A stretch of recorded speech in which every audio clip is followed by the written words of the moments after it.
Hello.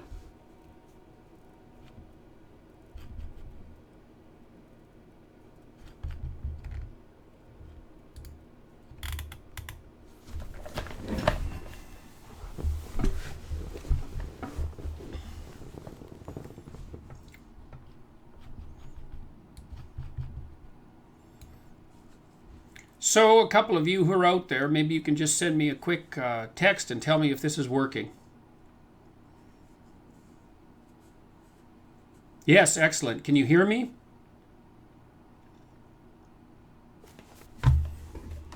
Mad Matt, I work at Mars in Toronto. Can you share your thoughts on why it hasn't worked? Wow, that's a complicated question. Let's get to that a little bit later. You guys can hear me? Excellent. Let's go. So this is what I'm going to do. I want to talk to you first about Patreon, and then I'm going to take some questions that people have sent. I've got this new thing called Pigeonhole, and that's enabled people to vote up questions. And then I'm also going to take some of the questions that are on, that are streaming in. So hopefully that'll all work. See if I'm in focus. Not too bad. All right. There we go. Consider the overwhelming success of the Patreon account and the money raised by Rebel. What will you be doing with the contributions? Well, that's great.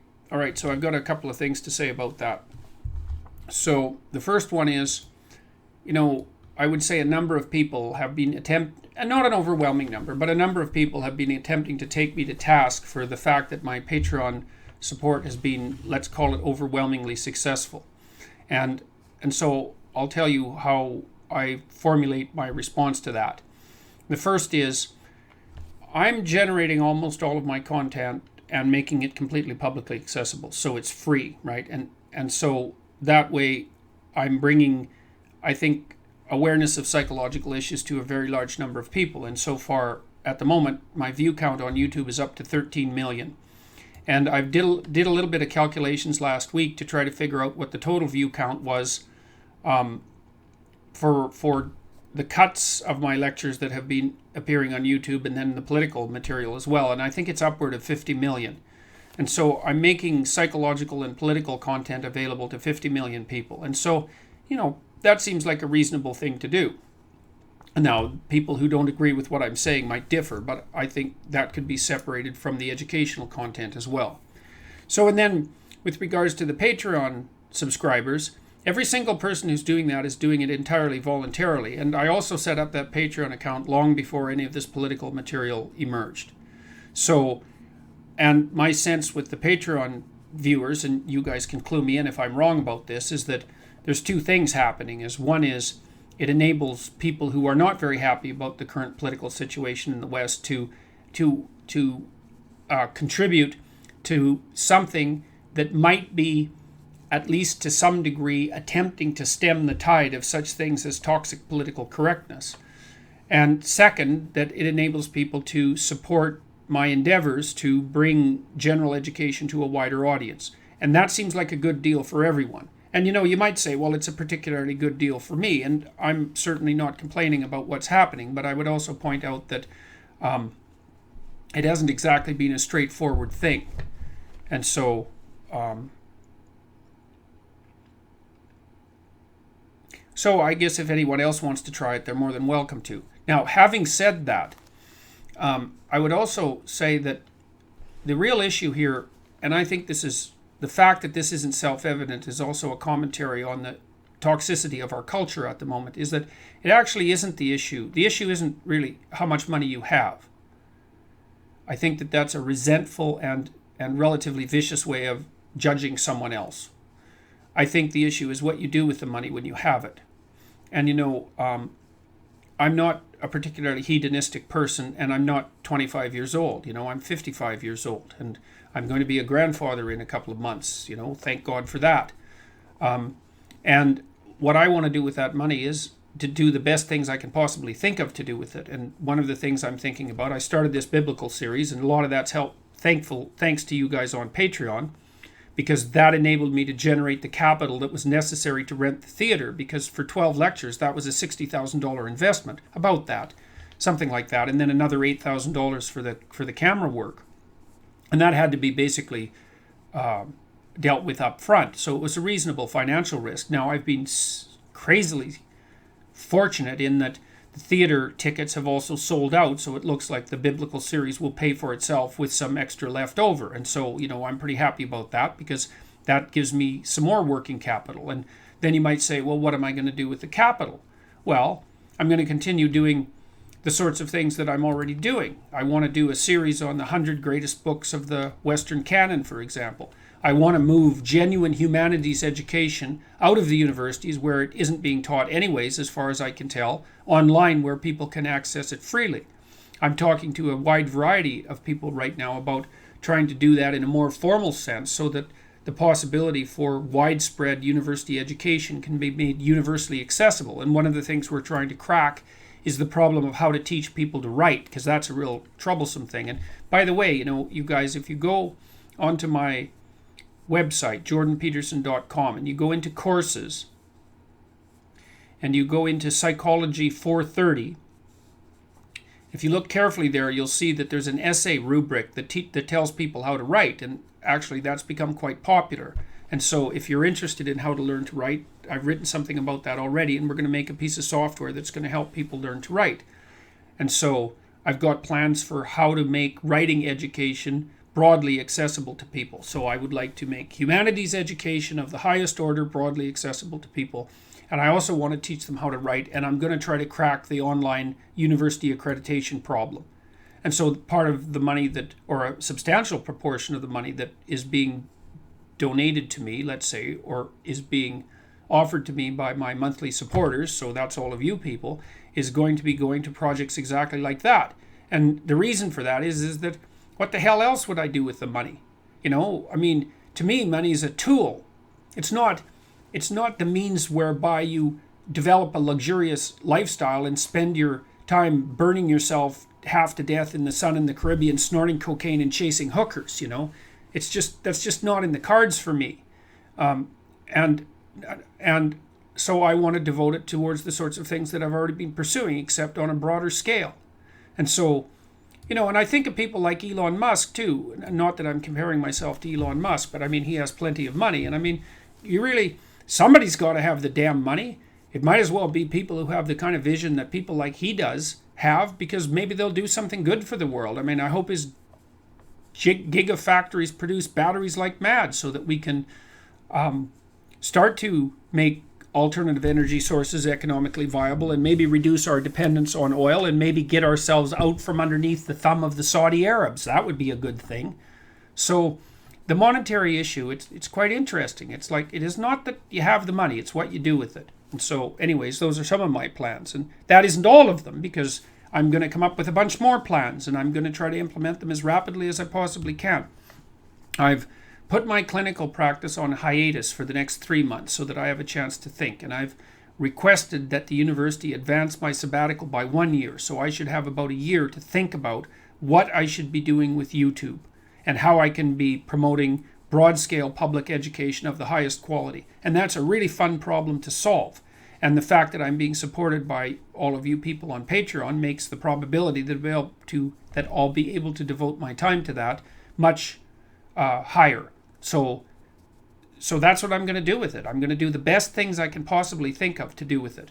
And hopefully that'll work. And so far it seems to be going well. So, I've been taken aback quite a bit by it's not surprising that, the people who've been trying to take me down, let's say, are squawking and bitching because I happen to be generating a fairly reasonable income from this. Although I don't think about it as an income, as I already said. I think about it as a toolkit for pursuing more interesting things. It's like, if that's the best they can do with regards to continuing to tarnish my name, well, then let them go right ahead about that. And I think the proof is in the outcome. And like the biblical series, and that's a direct consequence of the Patreon support, that seems to be going like mad. I think, about 500,000 people have watched the videos so far, with another, who knows, tens of thousands of people listening to the podcasts. And that's just a bloody miracle that many people would be interested in what I consider the fundamental foundation for any true humanities education. So great, we'll build from there. And so that's what I'm going to do with the money. So And if people don't like that, then they don't have to donate or they don't have to subscribe. It's hardly like it's mandatory. So anyways, I'll stop with that and I'll get to another question, or a question. Another question. Here's one that got 264 votes so far. Is the belief in something more than experienced reality unreasonable? Okay, so I want to address that question technically to begin with, because one of the things that you want to do when someone asks you a question is that you want to take a look at the question, because the question boxes you in a certain way, and if you're going to answer the question, you have to make sure that you've properly processed the structure of the question. So let's look at this one. Is the belief in something more than experienced reality unreasonable? And so then I'm going to go Socratic on this and say, well, it depends on what you mean by belief, experienced reality, something more, and unreasonable. And the problem is you can't really answer a question like that unless you delve into the definitions.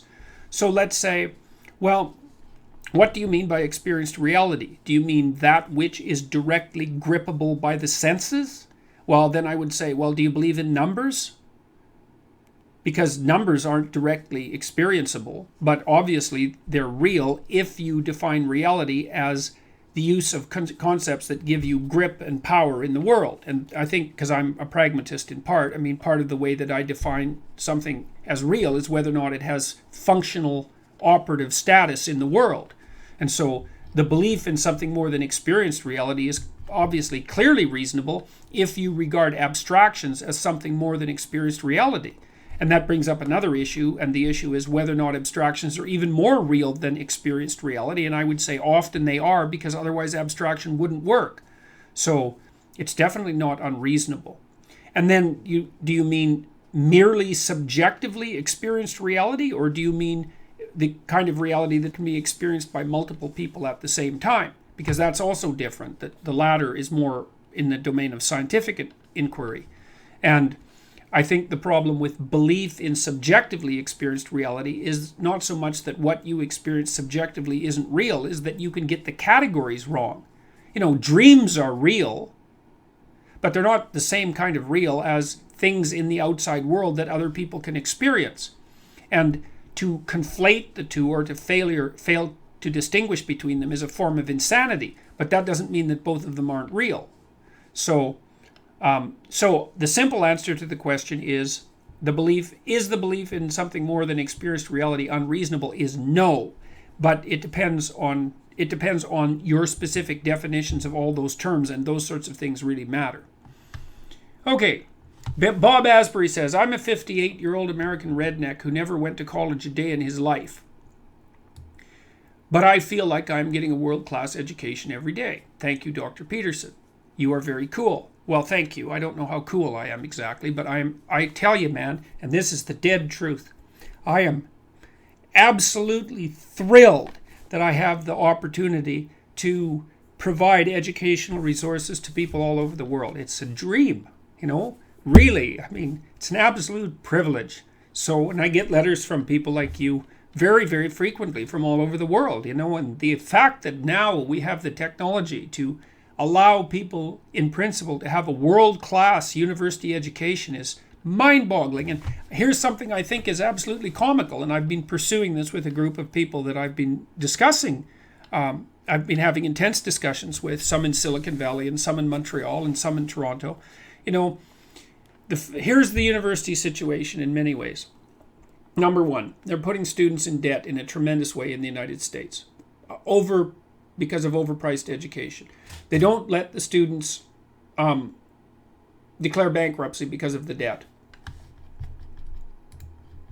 And so it's basically indentured servitude. And so then students come out of university indebted heavily at the time of their life when they should be relatively free of financial burdens, so that they can be creative and entrepreneurial, because you're going to do that when you're young, generally speaking. Then the universities have become administratively top-heavy and stultified because of that. Then they've abandoned their commitment to the humanities, right? Then they're not utilizing modern technology to extend their reach as broadly as they possibly could. Then they've they've, in some sense, abandoned their responsibility to do accrediting properly and devalued the value of the degree because they treat their students like consumers and inflate the grade currency. So to me, that's a perfect storm of error. And so I see an opportunity emerging right now where the intellectual property that's related to the true humanities, and that would be at least in part the Western cultural canon, could just be taken out of the university's grip and provided to people in high quality form online. And if I can crack how to teach people to write and then also to figure out the accreditation problem, which I don't think is it's not an overwhelmingly complex problem. It's complex, but not overwhelmingly. Then there's no reason that the university can't move online. And I would say the true university exists where people are pursuing education because they bloody well want to get educated, because they know that being sharp and articulate and historically informed and philosophically wise and all of that makes their lives better, makes them better citizens, makes them more responsible. And so I want to follow the university where it goes. And as far as I'm concerned, the university is where people want to listen to wisdom. And I'm going to try to dispense wisdom to the degree that I'm fortunate enough to have access to it. So anyways, Bob, like, I'm thrilled that I can be of service to you, and it's a real privilege. And we're going to do more of that. So, all right. So another question. Am I feeling all right? How is my health? Well, that's a good question. I've had a history of depression, as some of you may know, and it's a plague in my family. It goes back many generations and also has afflicted one of my children quite badly. But we are figuring this out, and I'm actually feeling pretty good right now. For the first time in about 7 or 8 months, I'm really looking forward to the future again, and I'm getting my energy back. And when I have energy, I have a lot of energy. And because I put my clinical practice on hiatus, and because I've applied for a sabbatical and I'm going to have some time, and because of this massive construction project that I've been engaged in my house, because I put basically a Native American longhouse on the ceiling of my house, believe it or not. Maybe one day I'll walk you through that if you'd be interested. I'm going to have a lot of time, and I'm finishing a book. It's due on June 5th. It's called 12 Rules for Life, an Antidote for Chaos. And that's just about done, and it'll be out January 9th, I think, 2018. Then, that's going to clear up an awful lot of time for me. And so my health is good. I've lost about 50 pounds because I've stopped eating carbohydrates almost completely. And so that's bloody unbelievable. I'm back down to the weight I was when I was 30. And I think that I'm going to get on top of my health problems. And my daughter, who's had extraordinarily serious health problems, including a hip replacement when she was 16 and an ankle replacement when she was also 16. She walked around on 2 broken legs for a whole year in excruciating agony.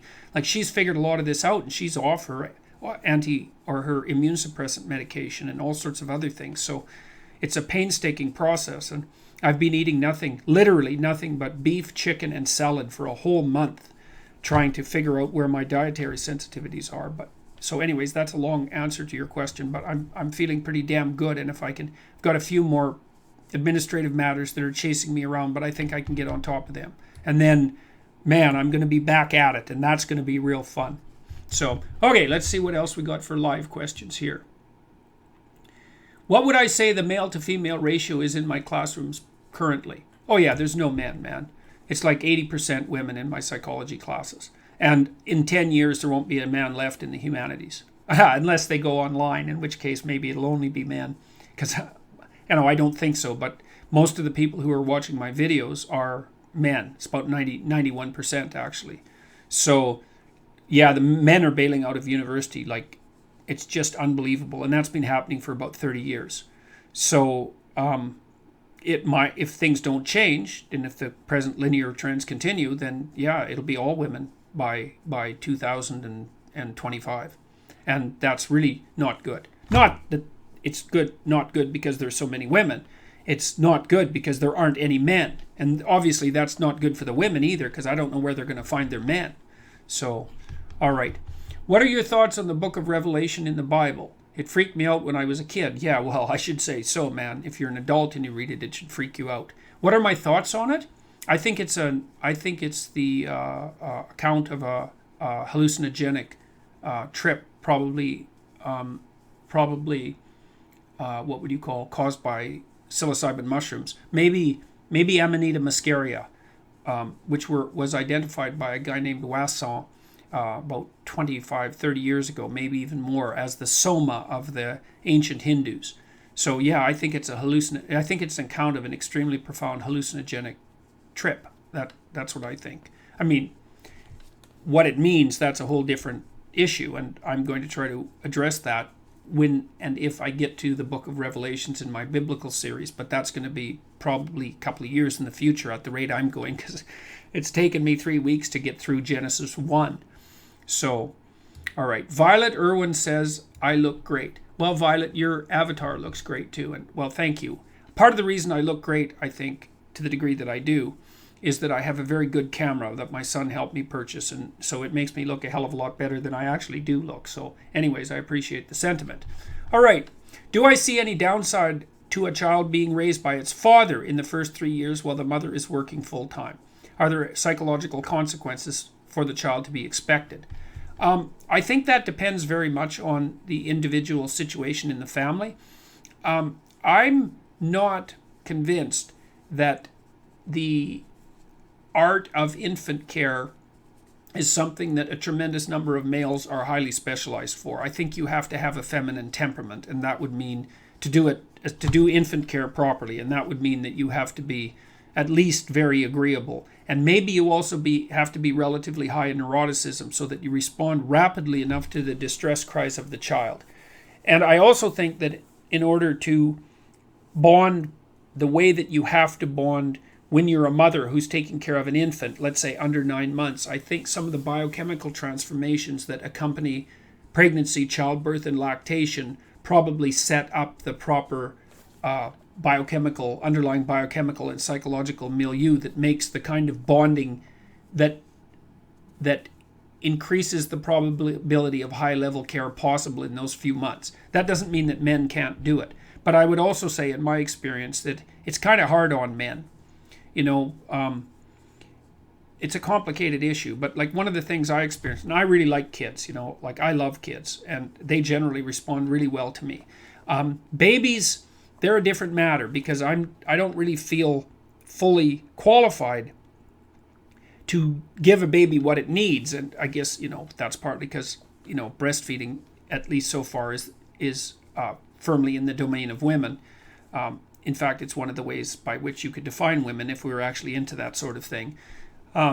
So I think that there are circumstances under which that's a good thing to do. And actually, I have a business partner who's helped me develop the self-authoring suite. Very smart guy named Daniel Higgins, who's a MIT engineer and also has a PhD in psychology from Harvard.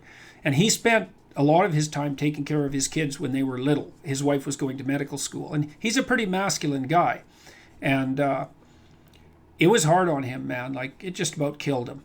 And, I mean, they didn't have a lot of money, and she was going through medical school, and they had 2 and then 3 little kids. And so, that's a very busy time of life. But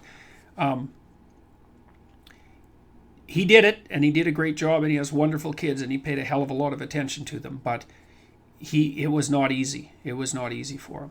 And, my wife, when I watched her with our little kids, when they were infants in particular, like, she had an affinity and a proclivity for that sort of thing. And my wife is actually a pretty tough cookie, and I wouldn't say overwhelmingly feminine by temperament. She's kind of disagreeable and quite emotionally stable, rather than being agreeable and high in neuroticism, which is a more typical set of feminine traits.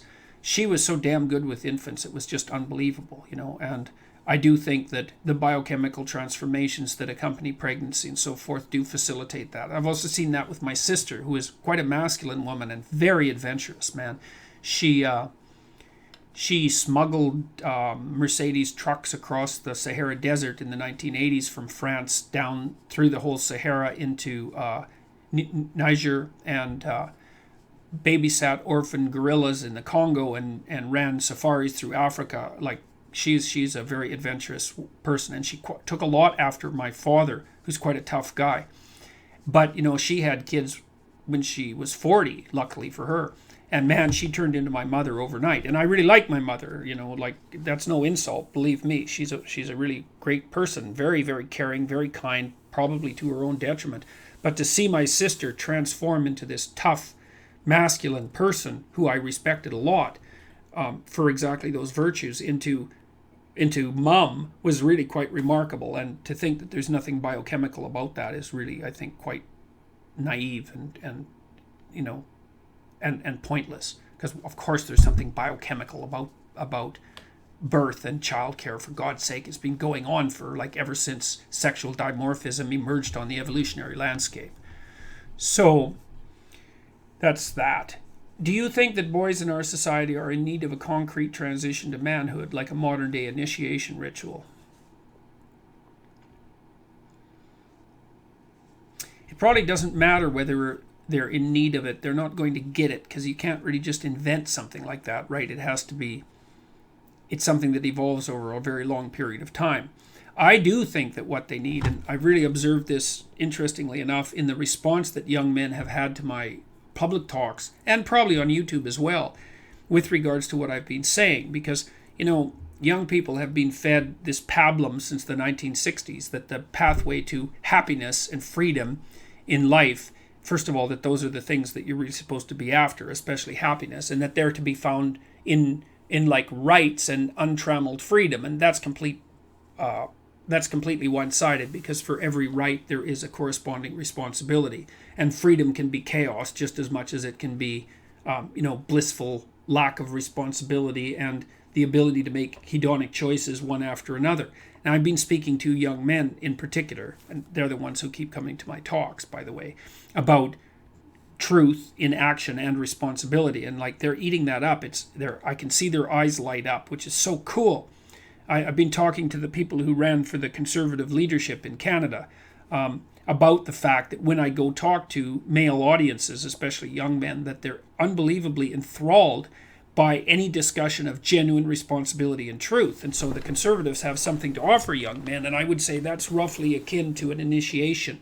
You know, the idea is that at some point you have to tell young men, look, grow the hell up, take on some responsibility, straighten yourself out, act honestly, make yourself into an admirable and powerful character, not because you're domesticated like a bloody puppy or a sheep, but because that's the way to genuine authority and influence and the capacity to do great good in the world. And that's like an exciting call to adventure. And I think that that's a modern, sophisticated, intellectual equivalent to something like an initiation ritual. And so I hope to be like promoting that message more and more.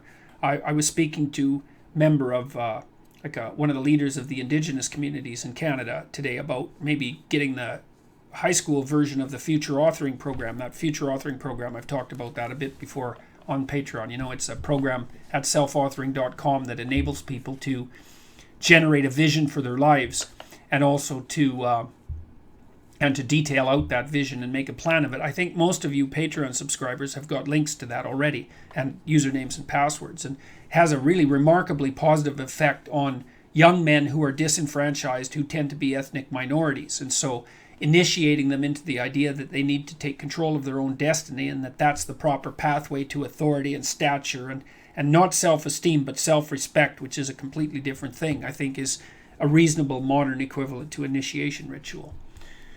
Okay, so let's take another live question here.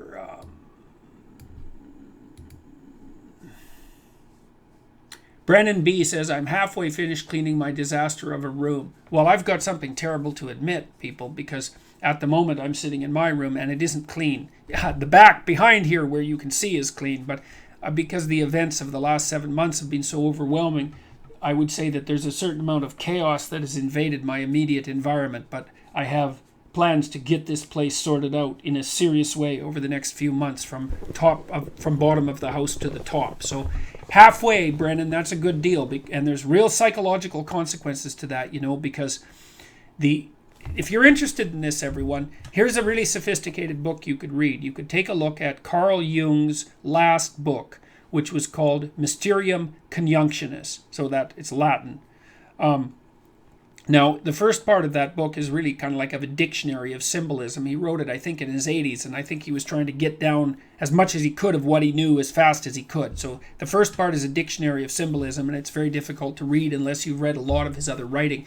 But the second part of the book, which I think is an absolute work of genius, Jung makes a couple of propositions about higher order moral development, and so I'm going to run through them really quickly and describe their symbolism. So he said the first thing that you want to do if you're going to get your act together, and this is like an extension of the Piagetian notion of stages in moral development. He said, you have an intellect, and you have a set of emotions and motivations, and you can conceptualize the intellect symbolically as masculine and the emotions and motivations symbolically as feminine.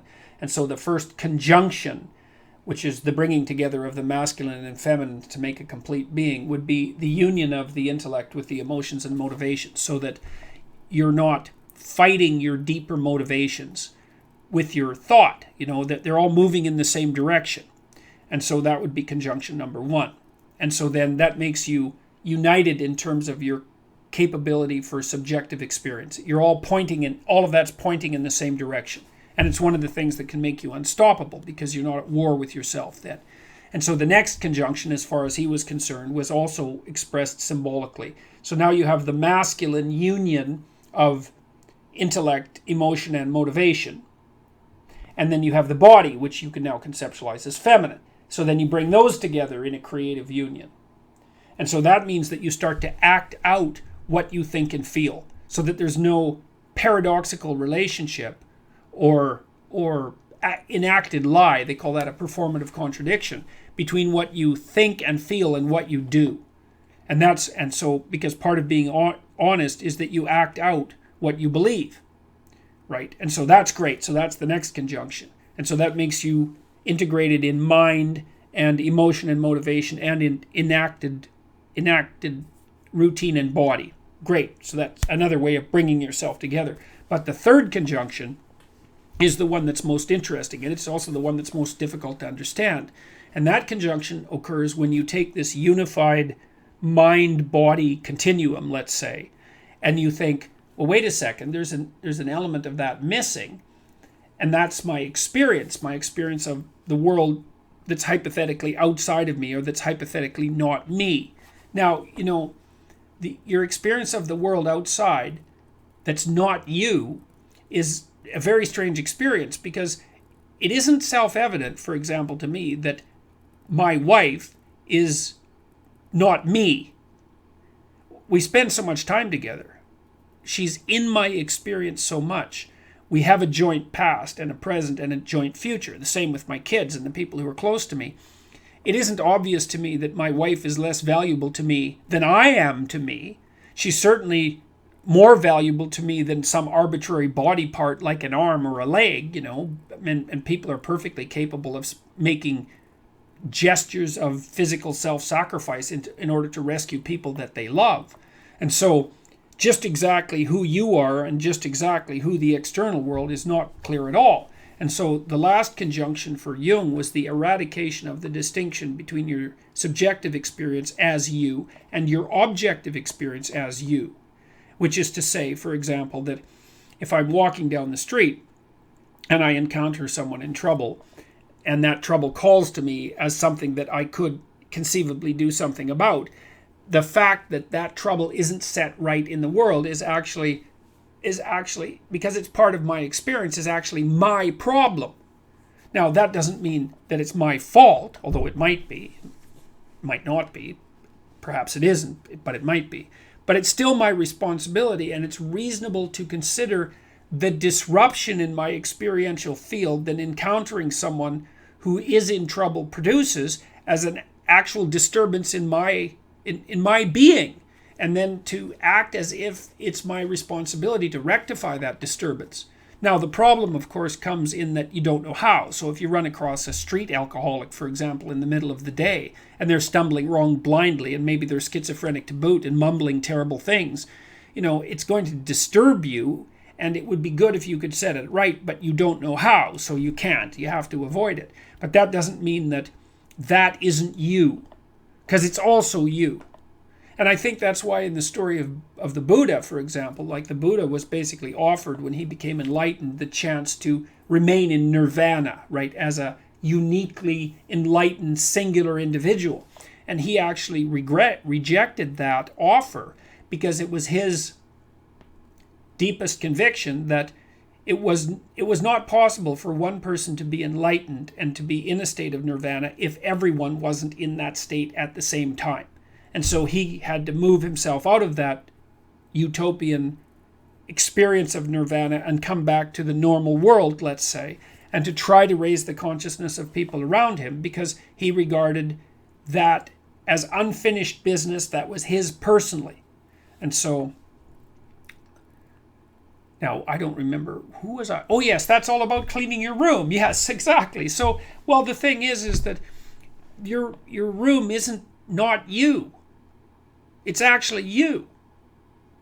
And so there's no difference between the chaos that's outside of you in a place that you spend as much time as you spend in your room and the chaos that's internal psychologically. And, one of the things I often do when I'm first dealing with my clients as a simple exercise in setting themselves right psychologically is to have them start to clean up their external environment, because people know how to do that, and there's no difference between that and putting yourself straight psychologically, as you know when you do something as serious as starting to clean up your room. And so, Brendan, the other thing I would say is, finish cleaning your room and then see if you can make it beautiful, because that's also unbelievably useful, man, because it teaches you about beauty. And so then you can make one room in your house beautiful, and then it's organized and together and beautiful. And so once you do that with one room, you're way wiser than you were before, and you've actually accomplished something concrete that's solid and incontrovertible that you can point to, that strengthens your character. And then maybe you can do the same thing with your whole house. And then maybe you can do that with the world around you. And believe me, if you start doing that, you're not going to be sitting around wondering what the meaning of life is, because you're going to find it in that. So, all right. So let's see. Maximox says, thoughts on the Jews. Well, that's complicated. Most of my friends are Jews, which is pretty interesting, And when I grew up in northern Alberta, and there were no Jews up there at all. So coming out to eastern Canada, especially in Montreal, there were lots of Jewish people there. And I made friends with lots of them. And then in Toronto, and I think part of the reason that so many of my friends have been Jewish is because the Jews have, and I'm obviously speaking in a very general sense, is they have a rich intellectual life and tremendous respect for intellectual pursuits. And so we have a natural affinity. And so, more power to them as far as I'm concerned. There's a fair bit of evidence, especially with regards to the Ashkenazi Jews, that their average IQs are about 15 points higher than the general population, which accounts in part for the radical overrepresentation among Nobel Prize winners, for example, and also in positions of, let's say, authority and responsibility in many different domains. And it's man, I'm not unhappy about successful people. It's as I said, it's the same in relationship to money. As far as I'm concerned, it's not that you have a position of authority, and I'm not going to say power, because power and authority aren't the same thing. But if you have a position of authority, what matters is what you do with it. And so if competent people occupy positions of authority, then more power to them. That's lucky for the rest of us, I'll tell you that. So, and I think, I've often thought this about the Jews too, is that if you're going to be a minority, you should at least have the decency to fail. And I think that part of the, because, then, well, you're around and you're annoying because you're a minority, and, because people are fundamentally ethnocentric, and all human beings are like that. But if a minority fails, then, well, you can say, well, at least they failed, and, that maybe allows you not to hate them quite as much. But the Jews have this annoying proclivity where they go as a minority to become extremely successful, and of course nobody can stand that. And so that's a huge part of what accounts for anti-Semitism, which I regard as an absolutely, abysmal and what would you call it, reprehensible a priori stance, so that's some of my thoughts about them anyways. All right, next. How did I meet my wife, and why did you marry her? Oh, well, I'll tell you one of the earliest memories I have of my wife, because it kind of tells you what she's like. Eh? So she lived across the street from me in this little town that we grew up in called Fairview, Alberta. And I think I fell in love with her the moment that I saw her. And although I don't think the feeling was necessarily mutual. And so I was about 7, I think, something like that. So I've known her for 48 years. And here's one memory, because there are two memories I'll tell you. So one of them was when I was in grade 5, I got glasses. And I was pretty proud of these glasses. They were horn-rimmed glasses, and I was pretty proud of them. And I went out and she came out onto the street and she looked at my glasses. I said, "What do you think of those?" And she says, "I think you look really funny in those." And then she pointed at me and ran into her house. And it was like 20 years later that she finally told me that she had always wanted to have glasses and she was jealous about it. But, she decided she'd give me a good teasing and a good poke. And then we used to play croquet together. And one of the great delights she would take is, I don't know if you've ever played croquet, but, you're sometimes the one person's ball that they're hitting and another person's will come together, and then you can stand on your ball and you can nail it with the croquet mallet and like knock the other person's croquet ball halfway down the block. And she used to think that was pretty damn amusing when she did it to me. So, and let's see, what else can I remember about her? But yeah, I mean, I told my dad when I was in grade 5, I was sitting with her on this big armchair in our living room. And she was sitting beside me on the armchair, which I was pretty damn thrilled about. And she was being chased around by all the boys in the school at that point, even though that was in the elementary school, So she was very hot property, let's say, among the elementary school boys. And so I was pretty happy to have her sit by me. And so anyways, she left and I told my dad that I was going to marry her. And I remember that, and he told that story at our wedding, which was quite cute. And then I'll tell you one more story, which I really think is funny. This is so funny. So we were friends when we were kids, and then, girls mature faster than boys, and she's a year older than me because I skipped a grade in school. We were in the same grade in school. And so, when she hit about 13 or so, we kind of went our separate ways a little bit, although we still remained friends. And she had a paper route, and I took her paper route over when she hit 13 or so, and I like quadrupled the damn thing, I think, which I think is pretty funny. But I also delivered paper to her house. And one day she was there with another of her friends, and who was kind of a cute chick too, and I liked her quite a bit. And they were sitting around talking about how they were feminists, roughly speaking. And they were talking when I walked in about the fact that neither of them were going to take their husband's last name when they got married. And Tammy, my wife, I think, said to her friend, "Well, that really means I'm going to have to find some wimp and marry him." And she turned around and looked at me and smiled evilly and said, "Hey, Jordan, do you want to get married?" And of course, I'd heard the whole conversation. And, she knew I liked her, obviously. And so that was a nice little comical dig. She has a very vicious sense of humor. And, I kind of laughed and I thought, ha, ha, ha, okay, yeah, okay, so fine. So then, I was like 28, and she had come to see me in Montreal. And we were talking about getting married. And she said, we were talking about what that would mean. And then we started talking about what the name would be. And I said, "Hey, I've got a story for you. Remember when you were 13 and I was delivering papers to your house?"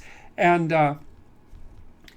because I suggested that she take my last name, and she wasn't so sure about that. And I said, "Well, you remember that little story, that little episode that we had when you were 13 and I came over to your house and you told me that you weren't going to take your husband's name and that you're going to have to marry some wimp?" Said, "Okay, well, here I am, but, if we're going to get married, you're going to take my name." And that's the end of that argument. And so, she had the good graces to go along with that, but that was actually, extraordinarily comical and ridiculous. So that's a good one. What's my advice to young men seeking a woman for marriage and family? Yeah. Well, okay, fine. That's the same second question. That's pretty straightforward, man. I mean, you can't eliminate the necessity of being attracted to one another. That's important, and that's mysterious, So, for example, here's a funny thing.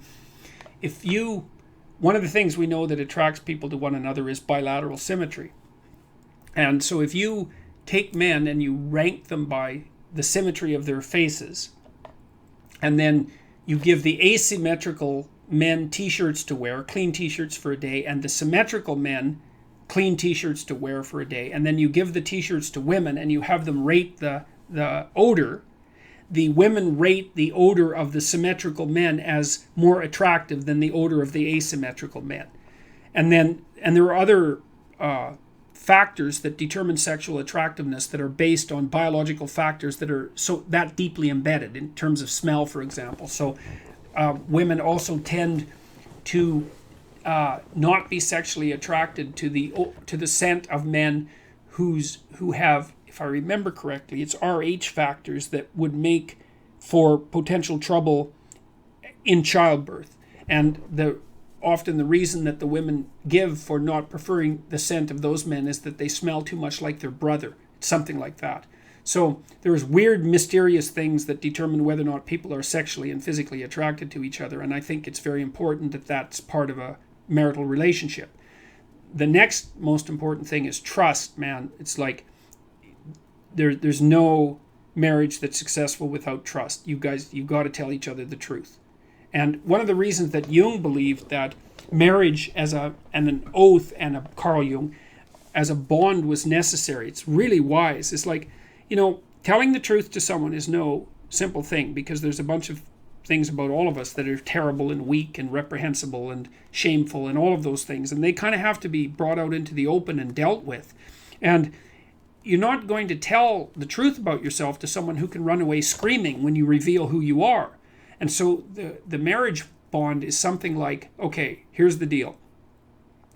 I'm going to handcuff myself to you, and you're going to handcuff yourself to me. And then we're going to tell each other the truth, and neither of us are going to get to run away. And so once we know the truth, then we're either going to live together in mutual torment, or we're going to try to deal with that truth and straighten ourselves out jointly. And that's going to make us more powerful and more resilient and more and deeper and wiser as we progress together through life. And I think that's absolutely brilliant, because if you leave a back door open, man, you're going to use it, that's for sure. And the oath is there. And this was Jung's commentary on the spiritualization of the human pair bond by Christian marriage, for example, which emphasized the what would you call it, the subordination of both members of the marital union to a higher order personality that was embodied in the figure of the Logos. So the idea is that in the Christian marriage, for example, the man isn't the boss and the woman isn't the boss. The boss is the mutual personality composed by the seeking of truth in both of them, and that's conceptualized as their joint subjugation to the Logos. And that is absolutely dead on, man. It's like the ruler of your marital life should be your vow to tell each other the truth.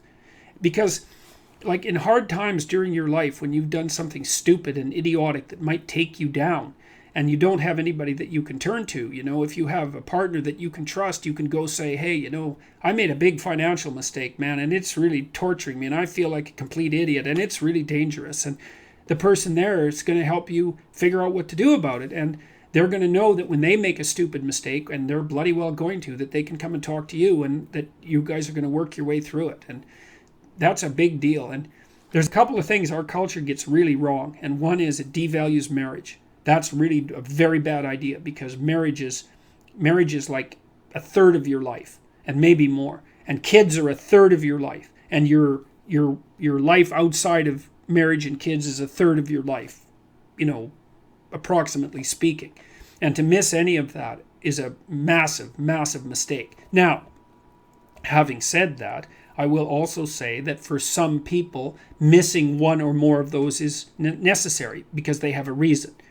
Maybe they're brilliantly creative artists and they need to devote themselves entirely to their career, or they're outstanding in some way, and so they can justify the sacrifice of one part of that triad of being to another part. But generally speaking, it's a very dangerous thing, and it shouldn't be done. And also, kids get an absolutely terrible rap, because kids are delightful if they're well behaved. One of the chapters in my new book is called Don't Let Your Children Do Anything That Makes You Dislike Them. And you can do that, especially if you discuss it thoroughly with your spouse, the person that's helping you discipline the kids.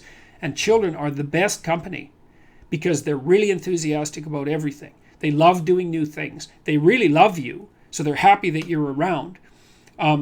All you have to do is make sure they're not too hot and they're not too cold, and they've had something to eat and they're not too tired, and you don't expect them to stay engaged in something for longer than they can manage. Because we used to take our kids when they were little out to restaurants, for example, and they could sit there no problem and behave really nicely when they were 2 and 3, but they couldn't do it for more than about 45 minutes. You can't push your luck. But I also noticed with little kids is that they got antsy and unreasonable about 5 to 10 minutes before the adults did too. It's just the adults were too stupid to notice. The kids would notice right away. So back to marriage. Well, you look for someone that you're attracted to, that you love, and then you look for someone that you can bloody well trust. And then you tell them the truth. And that way maybe you can get through life and you can have someone to weave the rope of your being with and together to make your joint rope stronger, and you can have some continuity in your narrative, and you can have children, and then you can have grandchildren, and like you can have a life, man, and there's nothing. You're so fortunate if you can manage that. And so, okay, so there's that one. So what's my advice to young men seeking a woman for marriage and family? Yeah, well, and also, marry someone you think would be a good mother and that has enough sense, generally speaking, to know that she wants children. Now, some women don't want children, and fair enough. And some women perhaps shouldn't have children. That's also possible. But the general rule of thumb is, especially once a woman's, in her mid-20s, if she doesn't know that she wants children or won't admit it, unless she has a viciously important reason, then she's not oriented properly psychologically. She isn't. She doesn't know what's important in life. Now, that might also be the case with you, and it probably is. But as a rule of thumb, that's a really good one. So, okay, another more spontaneous one here. All right.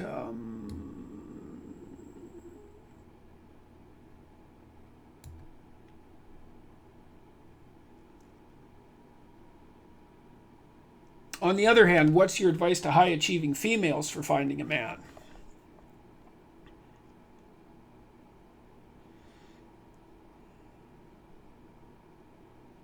That's a tough one. Do I want to answer that question? See, the problem that high-achieving women have, and I've dealt with a lot of them, because first of all, I have a clinical practice, as most of you may know, and I also had a consulting practice, and one of the things, they were kind of mixed, but one of the things I did for a long time was I served as a consultant to people who were spectacularly successful in their careers, because I worked with an agency whose sales pitch basically to the companies or the law firms, because it was mostly law firms, was give us your really high achieving people and we'll help them sort out their lives even more and make them even more productive and valuable than they already are. And you don't need much of an increment in the value of someone who's high achieving to justify that from an economic perspective. So I worked with a lot of high achieving people for like 15 years, and I still do it to some degree. And a lot of them were women, and a lot of them were female lawyers. And they were very interesting to work with because most of them were extremely attractive, and they were very, very smart, and they were tough. And they were very demanding when it came to a mate, because women do tend to mate across and up dominance hierarchies. And if you're like very attractive and you're very intelligent and you make a lot of money and you're very competent, it's like there's not a lot that's across and there's even less that's up. And so that's hard on women. And it actually, the way that actually works out is that, especially with regards to IQ for women, is that the higher the IQ that a woman has, the less likely it is that she's going to find a partner. And the effect is actually quite pronounced. And so that's pretty rough. What's my advice?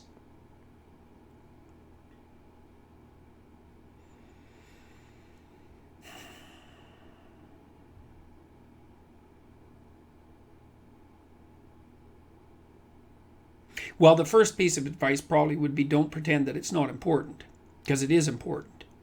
And the next piece of advice I would say is, and this is practically speaking, is it's a lot easier now for people to find at least a potential partner than it was 20 years ago, because you have this tremendous technology that's available with regards to opening up the dating market. And I would say finding the right mate is like finding a good career, the next good career move. I know that's not a great analogy, but a huge part of that is just persistence. You have to kiss a lot of frogs before you find a prince. I suppose that's one way of thinking about it. And then I guess I would also say that's really about the best I can do, man. It's a really complicated question. Look for someone that loves you and that wants to take care of you, and that is oriented to some degree towards the same things that you are. That's also helpful. But apart from the earlier things I said about attractiveness and truth, that's about the best I can do. It's a very complicated question. Okay, Kenny Lauderdale. Yeah, this is a good one. How do I get over my fear of driving? I'm an adult and have no driver's license and it's crippling me. Man, that's a really important question.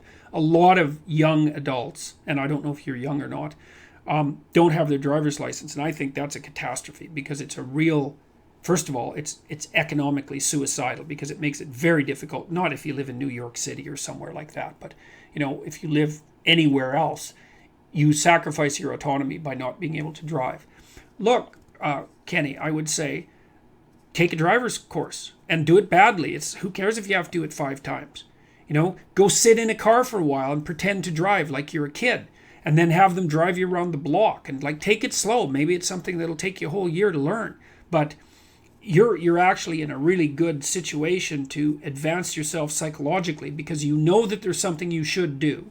That's learn to drive, right? That's challenging, and you know that it's interfering with you. So you have a great opportunity right there to overcome that and to improve your psychological functioning. And I would say this is associated with the tarot card, the Fool. If you look up that card, you'll see that the Fool is often a young man who's in a sunny day, who's about to step off a cliff. You think, well, is that a good card or a bad card? It's like the symbolic meaning of that card is that in order to make progress, you have to be a fool.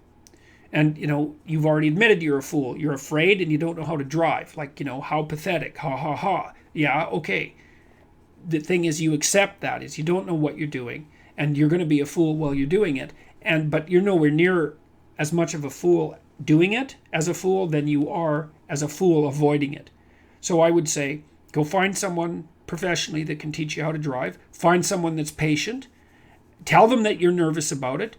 Start in a parking lot that's empty on an early sunny Sunday morning, where you're not going to kill anybody, and get your damn driver's license. It'll do you it'll do you a tremendous amount of good. So great, you say, there's this old alchemical saying that Carl Jung was very fond of, which is insterquilinis invenitur, which means something like, in filth it will be found, or it means what you most want is to be found where you least want to look. And you know where you least want to look, man. You don't want to look at your ability as a driver. So go fix that, and it'll really help you out, man. Tanner Spell, any suggestions for someone about to start university? Yeah.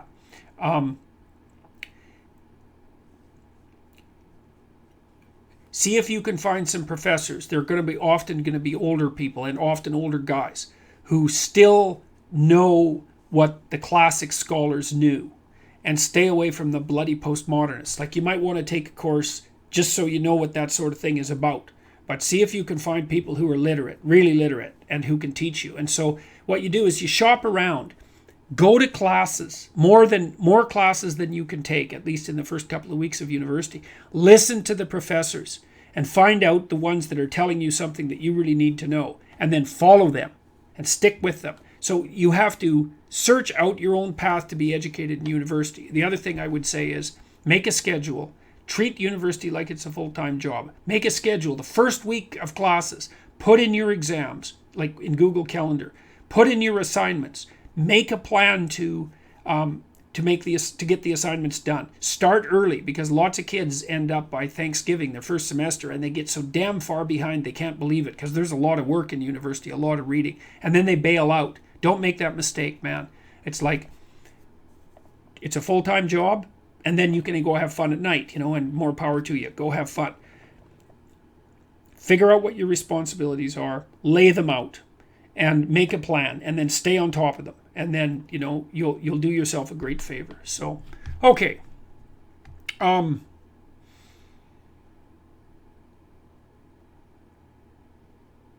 With the majority of your audience being men, how would you characterize the few women that are generally interested in your videos? Does it mean their masculine side might be preeminent? I don't know the answer to that. I mean, it's a tough one, because it turns out that my primary audience is on YouTube, and YouTube seems to be a place that's where men are hanging out more than women. Now, I don't know why that is. It might be because men are slightly more interested in nonfiction and in ideas per se than women, who are more interested in aesthetics and fiction. That's what the personality data reveals. And so it might be that because YouTube has kind of an emphasis on ideas per se and nonfiction ideas, that men more gravitate towards it. Although that is a guess, believe me, because I don't really understand it. Are the women who are watching me more masculine in their orientation? It's possible. It's possible. It's not self-evident to me why that should be the case, though, because I also spend a lot of time talking about symbolic issues and aesthetics, which you'd think would be attractive to women. So I actually don't know the answer to that. So, what should I do if every time I voluntarily confront my problems, I get too overwhelmed with stress to make progress solving them? That's a good one, man. Okay, so the first thing is take your problems. Like, let's take the driving example. I'm too afraid to drive. Okay, then you think, well, what exactly does driving consist of? Well, the first thing is that you have to establish some kind of relationship with a car. So you might think, well, you're not too afraid to go online and do a little investigation into what cars are like what's a good car and how do they work, and, familiarize yourself with the car. And then that makes you a little less afraid. And then you think, well, maybe I'll just go sit out in a car and put my hands on the steering wheel and, just kind of accustom myself to the idea of being in the car and accustom myself in my imagination to drive around in the car. Maybe I'll try some driving simulators online. And then the next thing is, well, maybe I can find someone I can trust to train me. And what we'll do is, as I mentioned earlier, is we'll go out to an empty parking lot on a Sunday morning and I'll drive 15 feet and then stop, and that'll be good enough for the day. So what you want to do if you're overwhelmed with your problems is you want to break the problems down, and you do this by thinking strategically. You want to break the problems down into units that are small enough so that you can confront them and master them with a high degree of probability. And you can decompose almost every stressful problem into, so imagine that you have a stack of paper on your desk and there's a bunch of monsters inside it that you don't want to face, like homework you haven't done, or taxes that you haven't finished, or trouble you're having with a bureaucratic enterprise that you'd rather avoid. It's like one of the things you can do is just the first day you might think, okay, Jesus, I want to avoid that. All right, well, would I be willing to take the papers downstairs and put them on the table and spend no more than 10 minutes just looking at them and organizing them? And then you ask yourself, well, would I do that? And if the answer is yes, you think, okay, that'll be good enough for today. And then the thing is, you've knocked on the dragon's door, and you've eliminated the first part of the avoidance. And so then you're on your way. And the next day you might think, well, could I deal with the first page of that problem? And you think, well, I could at least look at it. And the trick is, and this is what behavioral psychologists do all the time, is identify the fear, break it down into its subcomponents, lay out a schedule for confronting the subcomponents, and don't burden yourself more than you can tolerate. And man, you can make unbelievable progress that way. But you have to be willing to give yourself credit for small achievements. And that's fine, because consistent small achievements add up incrementally across time into absolutely remarkable progress, because you start to get like compound interest on it. So yeah, so that's what you should do. And look, if that doesn't work and you're so overwhelmed that you're just absolutely in stasis, then one of the things that you should consider is that maybe you have an anxiety disorder, maybe you're depressed, like maybe things have just really collapsed in on you and you have terrible problems, like maybe you're sick and you have an ill relative and you're in real financial trouble and you're unemployed. It's like, that's just too much. And so at that point, maybe you need to go talk to someone, and maybe you need to consider something like temporary anti-anxiety medication or antidepressant medication, and to sit down and strategize with someone about how you're going to put your life back on track. And I would say also, if you're in a situation like that and you can't find a therapist, then try the self-authoring program, because that's what we designed it for. So, okay, another live one. Let's see here.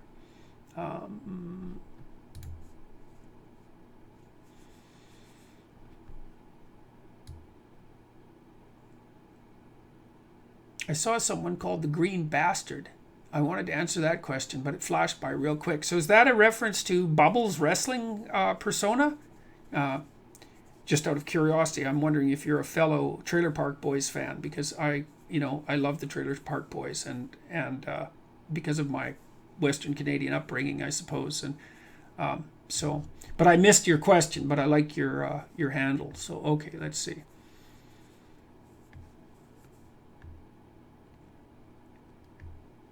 Oh, Mohammed Hanif says, Re-Islam, can I send you names of U.S. Canadian scholars who are grounded in Western culture and traditional Islam? You should reach out to them before Ayaan Hirsi. Sure, do it, man. Send it. jordan.peterson@utoronto.ca. I already talked to Ayaan Hirsi, Ali, by the way, and I'm going to post my discussion with her very soon. But I'm interested in engaging in as broad a series of dialogues as possible. And so if you've got some people you think are good and articulate and willing to talk, man, yeah, send their names, okay? jordan.peterson@utoronto.ca. Let's see. Dr. Peterson, I was wondering if you have any advice for figuring out whether vengeance is ever a good thing or is it always bad? Oh, that's a good one, man. Look, I have clients very frequently who have been seriously wronged by someone in their life, and maybe the wrongdoing is ongoing. And so, like, they're often possessed by the desire for revenge, sometimes to homicidal levels. Okay, so then you got to think about that really carefully, because, you say, well, you should forgive people. It's like, well, no, you should forgive people that repent. And you should forgive people because carrying the burden of the demand for vengeance with you and being resentful about that is really hard on you, and it can cripple you. And so it's not a great move psychologically. But having said that, like, it's not easy to distinguish the desire for vengeance from the desire for justice. And part of the reason that we have a justice system is so that you can outsource your desire for vengeance to a system that alleviates your moral responsibility for going head to head with someone that's wronged you. So it's a really complicated question, and I would say I can't answer it on a generic level. I'd have to say it depends on the particulars of your situation. But vengeance, the problem with vengeance, generally speaking, is that it produces feuds. Like, it spirals out of control. I hit you, you hit me twice. I hit you 4 times. You stab me. I kill your brother. You kill my family. And then soon the whole world's at war. And it's something I think that the story of Cain and Abel really warns against. And I think part of the reason that we have a justice system is actually to stop people from taking vengeance on each other. So, the demand... Remember years ago, Michael Dukakis, I think that was his name, he ran for president. And one of the things he did that was really wrong is that when he was governor of Massachusetts, he released this guy. I think his name was Willie, if I remember correctly. And once he was released, he went out and raped someone, if I've got the story right. And Dukakis was asked on national TV, how he would respond with something like that if someone had raped his wife, like someone who was released had raped his wife. And the right response to that question is, I'd like to rip the guy's lungs out, and, maybe I'd stalk his house until I had the opportunity to do that. That's what I would want to do. But because I'm a civilized person and I understand the danger of that, I would cooperate with the justice system and do everything I could to ensure that the person was brought to justice. And then I would do my best to reconcile myself with that outcome, even though every cell in my body would be crying out for vengeance. That's the right answer. But, well, so I'll leave the answer to that. I'll leave it at that. So, yeah. Okay. Let's see. I'd like to take a good Big 5 test. I've noticed there are many online. Where can I find the most accurate test to take? Well, I would say wait 3 weeks or a month, because we're going to release our version of the Big 5 aspect scale, which is a scale that a student of mine, Colin DeYoung, developed while he was working in my lab.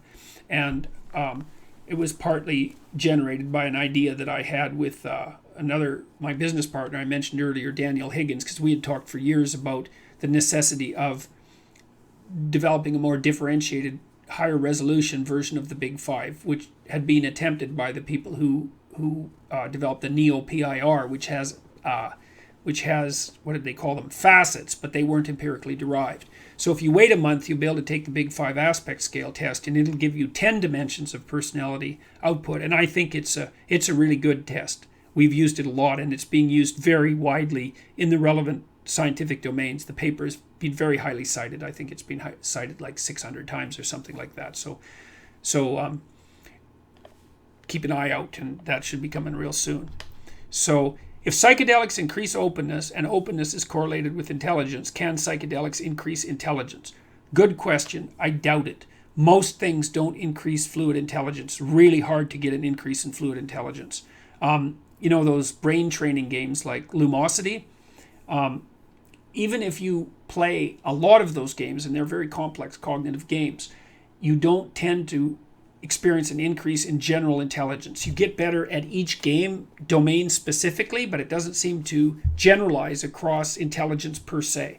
So I doubt that psychedelics increase intelligence. And openness, the personality dimension.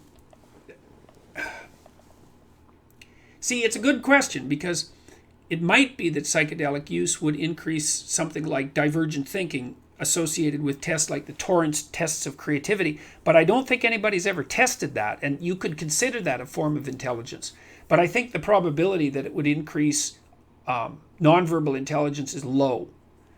And that's partly because there are elements to openness that aren't reducible to psychometric intelligence. So I doubt it.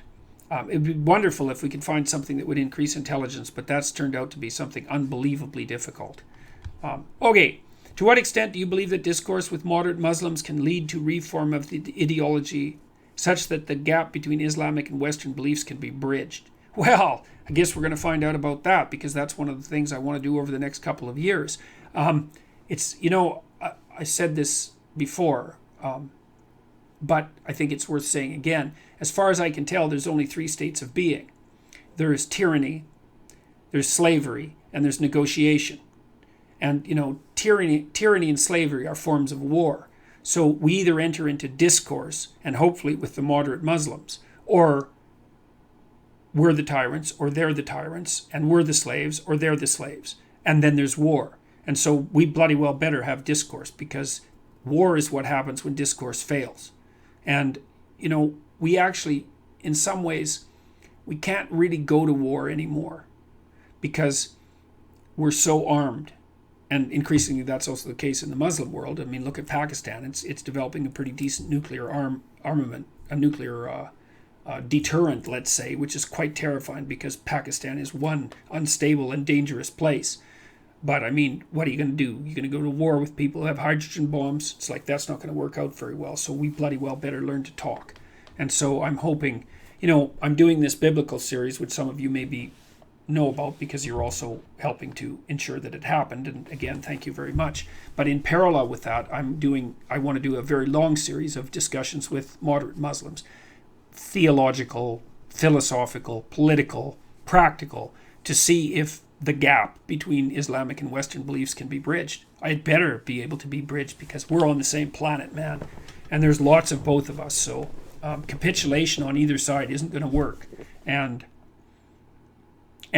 like blind ignorance of the dangers, mutual dangers that our societies pose to one another. I mean, by that I mean, to the degree that Islamic societies are functional traditional societies, they're threatened in that functional traditionalism by radical Western technological and philosophical revolution, just like we're threatened as Westerners ourselves by our own technological and philosophical revolutionary nature.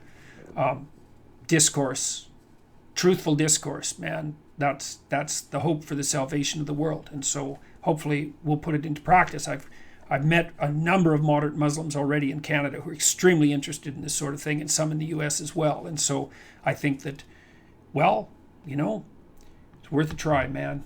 So, okay, another live one. Just tuned in, says Logic Bombs. How many times should I clean my room? Clean your room until when you go in there, you start doing things that are good for you. So, because cleaning it isn't just it's not just making sure that it's not messy, man. It's organizing it so that it's a place where your being can properly manifest itself. It's a place that should invite you to do the things that are good for you in the world. And so you should be thinking, when you have a room, if you're fortunate enough to have a room, you think, okay, I want to organize this room so that the probability that I'll do the things that I know I should do is maximally heightened. Get yourself a good desk if you need a desk. Get yourself a good bed that you like set the bloody place up so that when you walk in there you think, Jesus, a civilized human being could really live in here. And then every time you walk in there, your room will remind you that the proper way to behave in there is to behave as a civilized being.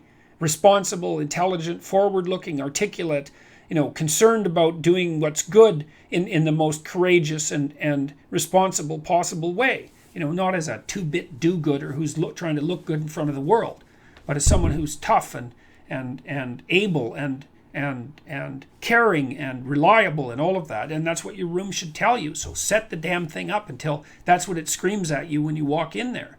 So, okay. What is my IQ? It's less than it used to be because it declines as you age, quite a lot. So you start getting stupider from an IQ perspective at about 22 or 23. So, and the best way to regulate that is to engage in physical exercise, just so you all know. So both weightlifting and cardiovascular exercise are really good for the maintenance of intelligence. I don't know what my IQ is. I had it tested at one point. It's in excess of 150, but I don't know exactly where it lands. Now, I should qualify that to some degree. As your intelligence increases, the scatter between the different subtypes of intelligence, such as there are, increases. So you might say that there's only one way to be stupid, but there's many ways to be intelligent. And so I'm not overwhelmingly intelligent from a quantitative perspective. I think my GRE scores on the quantitative end of things were about 75th percentile, which isn't too bad given that, you're competing against other people who are going into graduate school. But there's a big difference between 75th percentile and 99th percentile, and I think that's where I was verbally, something like that. So I can certainly see that I have gaps in my intelligence when I'm discussing things with people who are really quantitatively brilliant. My business partner, Daniel Higgins, is quantitatively brilliant. I've got an edge on him verbally, but he's definitely got an edge on me quantitatively. And I've had students like that too, who could pick up statistics. I had one student who was a little on the autistic side, and that she was a woman. Man, that woman, she was so damn smart. She learned how to write, moved from credible writer to an excellent writer in about 4 months, which was stellar. And she moved from not knowing a damn thing about statistics to being able to teach it to Harvard undergraduates at an award-winning level within a year. It's that just made my jaw drop. Now, she had a hell of a time presenting herself properly in public when she was doing public presentations. So, she had other gaps in her ability, but, I can hold my own verbally, and I'm rarely in a situation where I feel like I'm at a disadvantage verbally. But that's certainly not the case quantitatively. I feel at a disadvantage very frequently quantitatively. So I would love to hear you do a lecture series on raising children properly. Is that something you would consider? Yeah. We'll see. I'm really curious to see what sort of response this book I'm going to publish gets, especially this chapter on don't let your children do anything that makes you dislike them, because in some sense I would say that the propositions I put forth aren't exactly what you would normally hear, surprise, surprise, in the cultural milieu that surrounds children right now, because everybody and their dog is afraid of disciplining children. And that's really stupid because, stupid is right, it's the right word, because undisciplined children are terrified. And the reason they're terrified is got to change the battery in my camera.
And hopefully we're back. Let's see.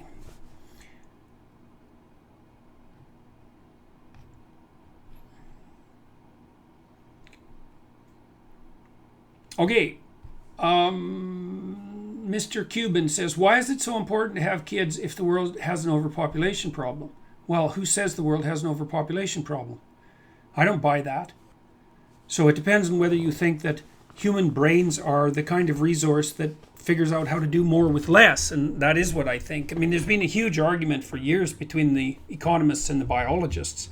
You know, the biologists often are pessimistic, and they basically adopt a Malthusian perspective, and that is that we'll continue to breed until we exhaust the planet and do in all of our resources. And the economists always counter that by saying, hey, don't be forgetting that we can constantly figure out how to do more with less and that we're pretty damn smart. And I'm afraid I'm on the side of the economists. But even more to the point, you know, the projections right now indicate that we'll probably peak somewhere around 9 or 10 billion, sometimes by the middle of the 21st century. And then our population will start to decline pretty precipitously. And I think there's every reason to assume, especially at our current rate of technological progression, and our increasing willingness to take broader responsibility for the large-scale health of the planet, that we'll be able to manage that without too much problem. We can certainly grow enough food to do it if we put a little bit of effort into that.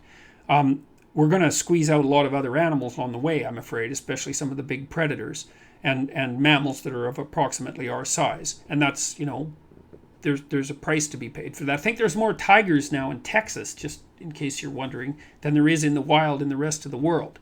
And so, but, you know, tigers tend to eat children, and so it's kind of rough having them around. But in any case, I'm not worried that we're going to overpopulate the planet and destroy everything. And I think that that's thinking that basically hasn't advanced since the 1960s, because we are making tremendous progress in pulling people out of the lower echelons of poverty. And there's a lot of terrible resource misuse at the lower echelons of the poverty distribution. So, for example, when people have to cook with wood, you know, that produces a tremendous amount of deforestation, for example, and that kind of thing. And I think we'll get our act together if we're fortunate. We'll peak around 9 billion. We'll be worrying about depopulation by the time some of the younger people are old. And besides, you have kids because that's part of life. So, and it's the two things aren't related in some sense as far as I'm concerned. So the trick is to have kids that are more good than harm. You know what I mean? Because people aren't only consumers, they're also producers. It's kind of appalling that we regard ourselves as consumers. So, you know, if you're going to have kids, have good kids. Make them smart, make them tough. Help them be tough. You don't really make them. Help them be tough. Help them be smart. Help them be responsible. And then, you know, maybe they'll do good. And that'll be good for the world and people. And, like, I'm pro-people, man.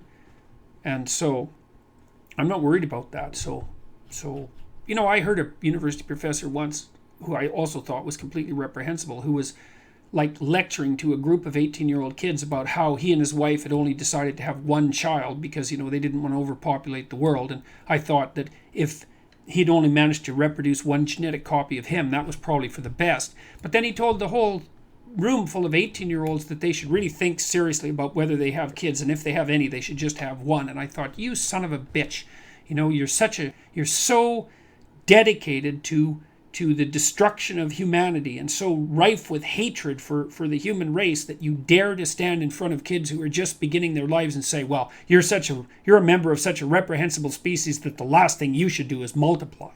It's like, no, sorry, I don't see any wisdom in that at all.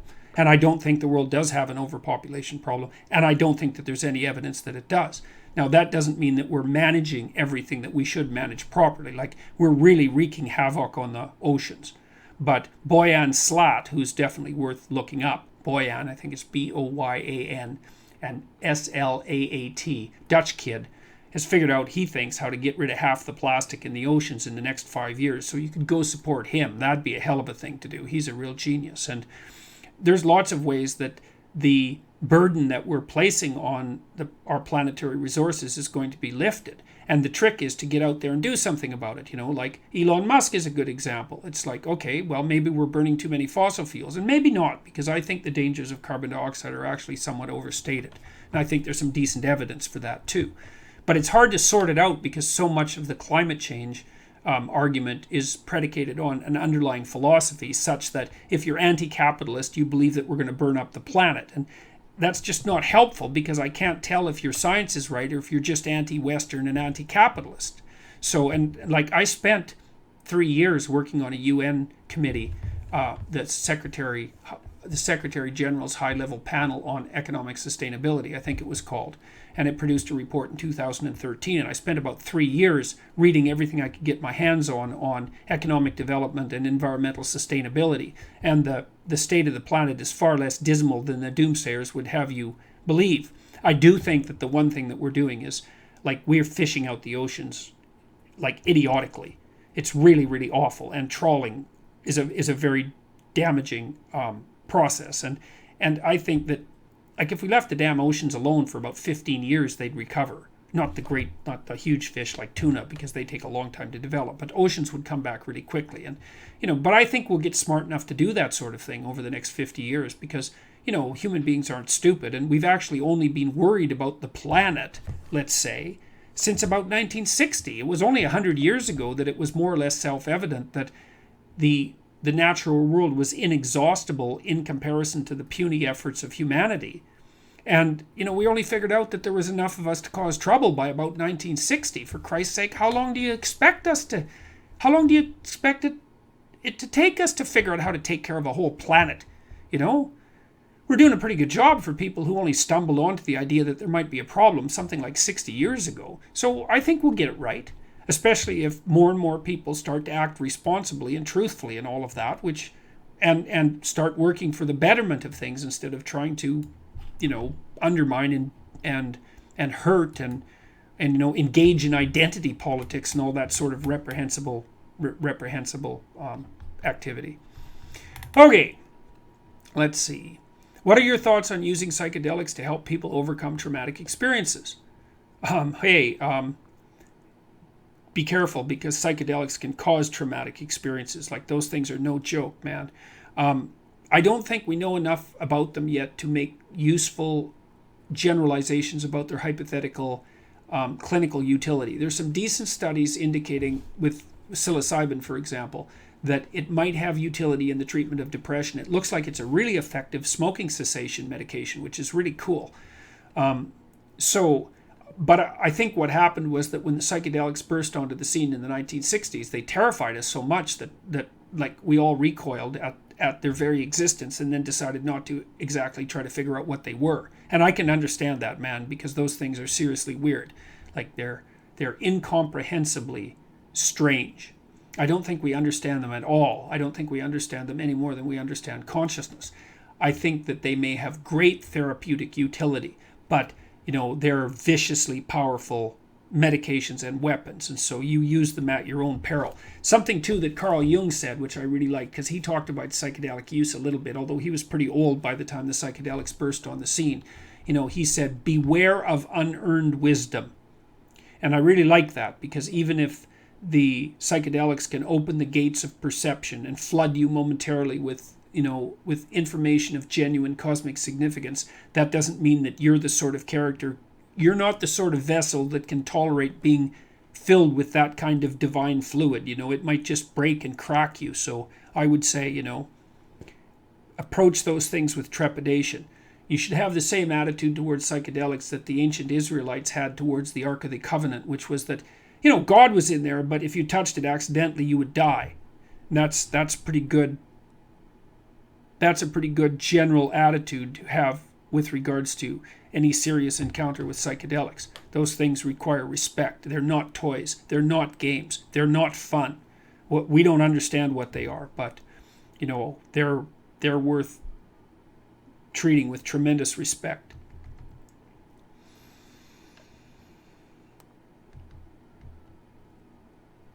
Oh, if we have betrayed or let people down in the past, how does one move on without guilt turning pathological? Oh, well, that's actually fairly straightforward. The first thing I would say is you could try using the past authoring program in the self-authoring sequence, because it's actually designed to help people do that. But here's the issue, man. It's like you did something wrong and it's hurting you. Fair enough, that hurts people. And what you have to do is you have to figure out what it was that you did wrong. You have to figure out how it was that you got there. You have to figure out how to change your life so that you won't go there anymore.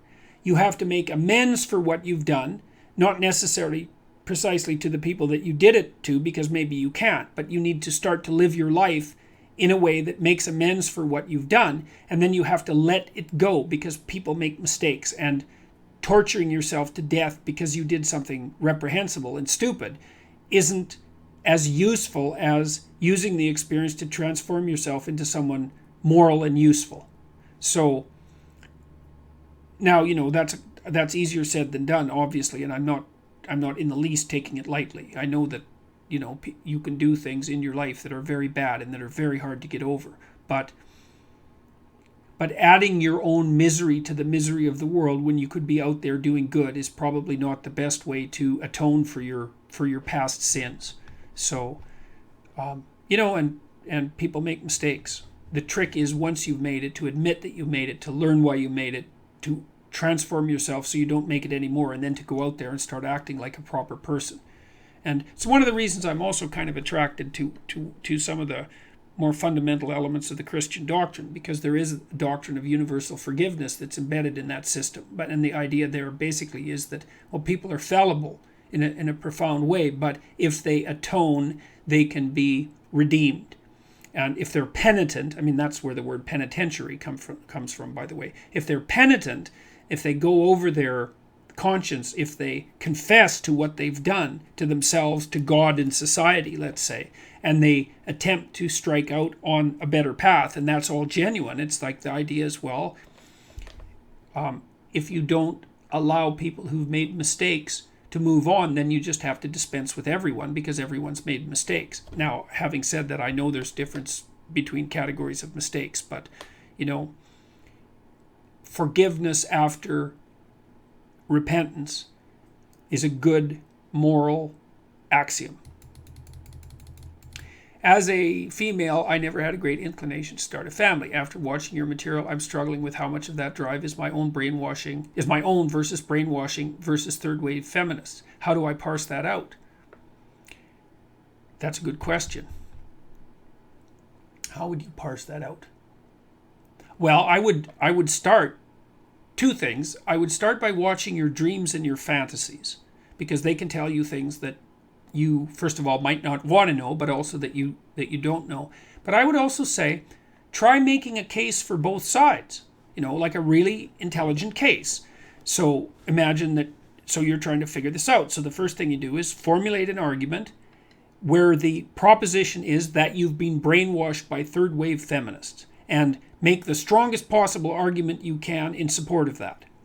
And then put that aside, and then do the reverse and make the strongest argument you possibly can in favor of the idea that this is your own idea, and that for whatever reason you're not inclined to start a family. You could even do the third thing, which is to do another argument writing about why you should have a family.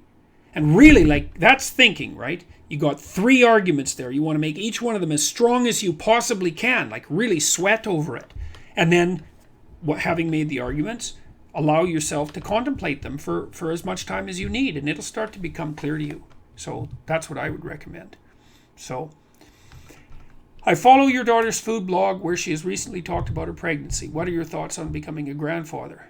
Well, lucky me, man. I love kids. And I get along really well with my kids, so that's so great. I just can't believe it. And they live near me in Toronto. And now there'll be another kid, and that'll be great for my wife because she loves babies, and my daughter will like that too. And, as I said already about babies, they're not exactly, I don't regard myself as a baby expert, but once the kid is 9 months old and older than that, and especially between 2 and 11, and teenagers too, because I like teenagers, it's hooray, I love kids, and so it's wonderful. And I lived long enough to be a grandfather, and I'm I'm not 3/4 dead yet or anything like that. And so, hooray, it's great. And hopefully it'll happen some more. So, okay. If dominance hierarchies select for heroes and breed them, why then is Christ a celibate man? Isn't celibacy an excuse for cowardice? That's a good one. Well, the first thing that's kind of odd about Christ as an archetypal figure, and this is something Jung commented on, is he died pretty young. He was only 32, you know. So, and Jung actually attributed the obsession in our culture with youth to the fact that our divine figure never became mature. Although, you know, we have the divine figure of God the Father, which I suppose would fill out the archetype to some degree. Why is Christ a celibate man? Well, I guess maybe you would say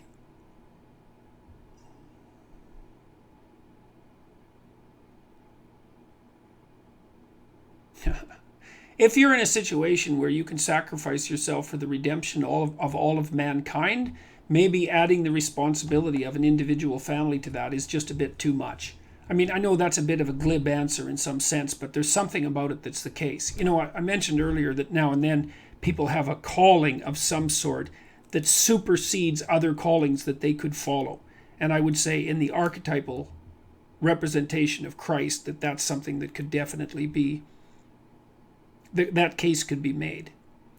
I don't think that's a sufficient answer, though, and I hope that when I get to the point in the biblical series that I plan to run until I get through the whole Bible, if I can manage it, and that'll probably take a couple of years, that's the sort of question I'll be able to address more fully. Okay, so let's go back to a live question here. Oh, Zoltar FTW. I have a BA in political science, concentration in political theory. I haven't had any job offers in anything other than retail or all commission sales in over a year. What should I be applying for? Well, what I would say is take the best job you can find. That could be retail. And I know retail jobs can be pretty miserable, but they may be better than no job at all. If you have a job, you're in a better position to find your next job because people would rather hire someone employed than someone who isn't employed. And then you're also employed and you have some structure in your life. And then I would also say, don't underestimate the possibility of moving up in a retail job. You know, you can, if you're smart and hardworking and you're with a company that's smart enough to bloody well recognize someone like that, the probability for advancement in that kind of corporate structure can be really great. And so I would say if you're going to take a retail job, take the damn thing seriously and don't feel like it's beneath you. Because every circumstance that you find yourself in as a human being is rich enough so that there's much that you can bring to it in terms of useful commitment. You know, like in a retail job, well, you have the opportunity to learn how to interact with customers. You have the opportunity to learn how to sell. These are big bloody skills if you can get them right. You know, you have the opportunity to learn how to be grateful that you're not starving to death in a ditch, you know, and it's not such a bad thing to start at the bottom because then you learn what the bottom is like and you learn how to move forward. So I would say take the best job you can find and then continue to look for other jobs, but do the job right, do it properly. And one of the things, and I've had lots of, what would you say?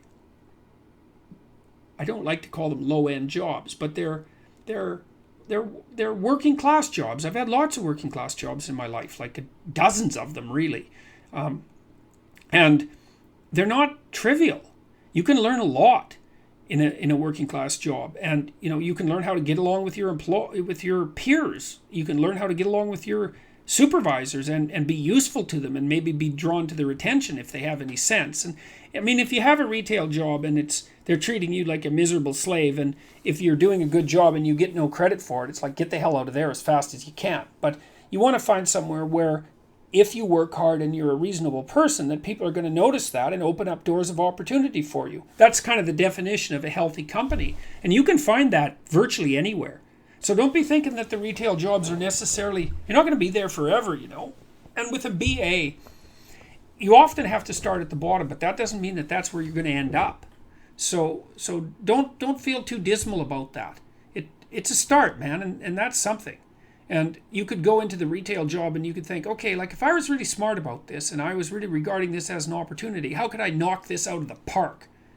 And that's a good thing to think about. And it beats the hell out of, sitting there. And I'm not saying that you're necessarily doing this, but feeling sorry for yourself because, you've got a degree and the world isn't opening itself up to you. It's like, maybe it is. Maybe the retail job is opening itself up to you. So, and then you work hard on developing your career once you've got a toehold in there. And I know maybe you might regard that as naively optimistic, but that beats naively pessimistic.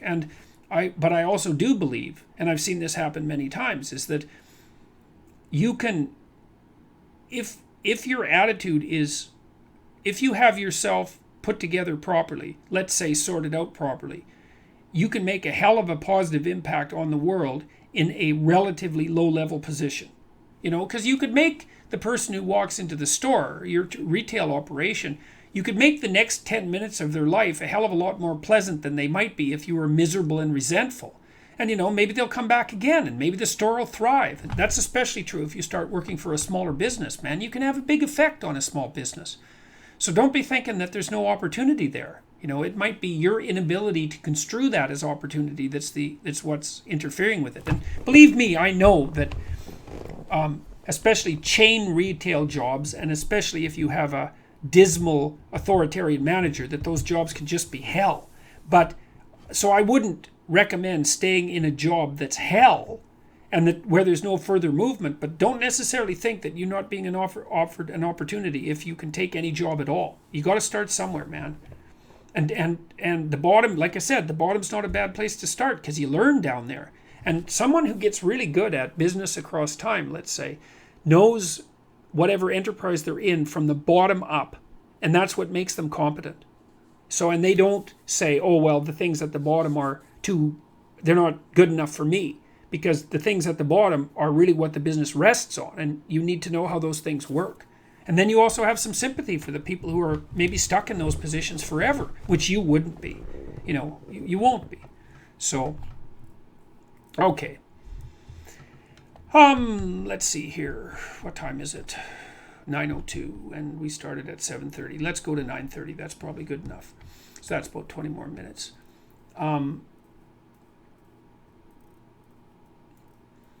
Fabio Bollinger, advice for a breakup after 4 years. It's been 1.5 years, and I still believe she's the one. Well, I would say she's a one. And look, some people really pair bond hard, to put it in crass biological terms. But if she's moved on, and that's serious, then I would say start going out with other people, really. And start, just because she's the one doesn't necessarily mean she's the only one, And 1.5 years, that's long enough so that you should be starting to act as if you're getting over it.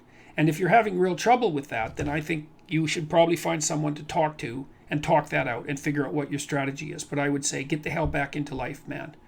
Now, if, maybe there's part of you that still thinks that there's some possibility of rekindling the relationship. And for all I know, maybe that's possible. It seems unlikely because I don't think that you would be asking that question if you thought that was a possibility. But I would say go find some other people, man, and admit to the possibility that there might be someone else out there that will work with you and get on with your life, because you're going to be old a lot faster than you think, and you don't want to be stuck in stasis any longer than necessary, because then you've lost the woman and you've lost your time. And losing the woman is bad enough, but losing the woman and your time, that's really not good at all. So, let's see. How do you get over hiding something because of the fear that people will think of you differently or treat you worse, especially for family members and others close to you? Quentin Goodwin. Quentin, I don't know what to say about that, because it depends on what you're hiding. So I'd like to answer that question, but it's not detailed enough. The devil, with questions like that, man, the devil is often really seriously in the details. And I just, if you think that you're hiding it because of cowardice, that's one thing. But like, you might have a real problem, and you're hiding something that really would cause serious repercussions in your social circumstances and in your family, in which case, it's a hell of a tough thing to deal with. And I would say you need to find someone that you can talk to, that you trust, that's wise. And maybe that'll be a professional. But, or I would say the same thing that I mentioned earlier to someone who had a similar question about strategy, is like, write down a strategy. And then the other thing you could do too that's useful is imagine the worst, okay? Imagine you reveal whatever this is and the worst happens. Lay out the worst so you understand it. Be realistic about it. And then figure out how you'd handle it. Like you could imagine, well, everyone now hates me so much I have to move to a new town. Well, maybe you could do that, And once you know that you could do that, then maybe you wouldn't be so afraid about it. So it's often the case that people are terrified about the terrible things that might happen is because they won't really think through what the terrible things are and what they would do. And so think it through, think the catastrophe through, and think about how you would cope with it if it happened. And that should encourage you to some degree. So Benjamin Wood, question, what's wrong with Maslow's hierarchy? What's wrong with Maslow's hierarchy I was just writing about that yesterday, day before, in my new book, by the way. Maslow presumes that you have to meet your material needs before you can meet your spiritual needs, and that's wrong. That's just not right. It's not wise. And I would say, read Viktor Frankl's Man's Search for Meaning. That's a good antidote to that. And also, again, I would say read Solzhenitsyn's Gulag Archipelago, especially Volume 2, because Solzhenitsyn has done a tremendous job of dispelling the idea that material security and comfort is a prerequisite to higher order psychological and spiritual being. So I think what's wrong with Maslow's hierarchy, the idea of Maslow's hierarchy, is that it's far too materialistic in its fundamental orientation. Now, having said that, that doesn't mean that there's nothing useful in Maslow's thinking. I think that his discussions of self-actualized persons are actually very interesting. And the idea that, there are higher levels of human psychological and spiritual development, and he was thinking about it more secularly, I think is also extremely useful. But I think the idea of the manner in which you progress through the hierarchy is wrong. I also think it's a socialist idea in some sense, and a utopian idea, because the idea is the way that you bring about the perfect human society is by making sure that everyone's material well-being is established. And look, I know people need to eat, and I know that they need security and all of that. I understand that, but assuming that that's a prerequisite for spiritual development is an error, and assuming that it's a necessary prerequisite is even a more egregious error, I would say. So, can you further explain your disapproval of Ayn Rand? I don't really disapprove of Ayn Rand. I liked reading her novels, and I think it's funny because I was given Ayn Rand's novels by a woman named Rachel Notley, who was the mother of, because unfortunately she's deceased, of the current socialist premier of Alberta, Rachel Notley, who was a friend of mine when I was a kid. And it was her mother, who was an avowed socialist of the pro-working class classical type, who gave me Ayn Rand, as well as George Orwell and Alexander Solzhenitsyn and Aldous Huxley, a whole raft of really high-quality literary books. And she wanted to expose me to that philosophy. And like, I found Ayn Rand's books, I really liked reading them. They're really romantic. They're interesting adventure stories, I would say. And Ayn Rand had a point. I mean, her family had a hell of a time with the communists in the Soviet Union. Like, she had reasons for doing what she was doing. But the problem with Ayn Rand as a literary figure is that all her heroes are the same people, and they're completely heroic. And all her villains are the same people, the same person, just in different bodies. And they're all almost completely reprehensible. And so, one of the hallmarks of high-quality literature is that the battle between good and evil isn't just fought out between the good guys and the bad guys, like at a cultural level. That would be an identity politics issue, say. And that it's not the good guy as an individual who's like the next messiah. In Ayn Rand, that would be the capitalist messiah. And then the evil, reprehensible, satanic figure. And, all of the good traits are embodied in one and all of the bad traits in the other. In really sophisticated literature, I would say that even the villains have good qualities. Like, villains are way more interesting when they're also interestingly good. And, Raskolnikov in Crime and Punishment is a good example of that. And all of Dostoevsky's villains, for that matter, because they have deeply admirable qualities. Like Ivan, for example, who's not exactly a villain, but he's certainly atheistic, which put him at odds with Dostoevsky. In The Brothers Karamazov, I mean, Ivan has everything going for him. He's good looking, he's dashing, he's young, he's brave, he's got military training. Like he's clear-headed. He's a hell of a villain. He's a great villain, man. And Ayn Rand, it's just too formulaic in my estimation, and so it starts to verge on the ideological. And she was primarily motivated by making a political point rather than by writing literature, in my estimation. So that's all. I mean, and having said that, I would also say I got great pleasure in reading Ayn Rand's books. So I don't precisely disapprove of her. She just isn't a top-rate philosopher, and she's also not a top-rate literary figure, and those are the reasons. She's a little bit too propagandistic, and her characters are too unidimensional. So, yeah, that's why. Okay, let's see here. Fresh Sweet says, Jordan is a mental midget. Well, I'm tall, so I've got some elements of me that aren't entirely midget-like. So, let's see. So what else do I have to say about that? Well, it's conceivable that Fresh Sweet is a mental giant by comparison, but I doubt if he or she would have used that insult if that happened to be the case. So, let's see. Someone said, please can I say their name? And the answer to that is no, because I've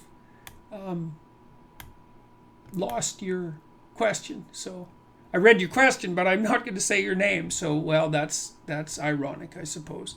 Oh, Shop Girl Seeks. Are there evil persons with no redeeming qualities? No.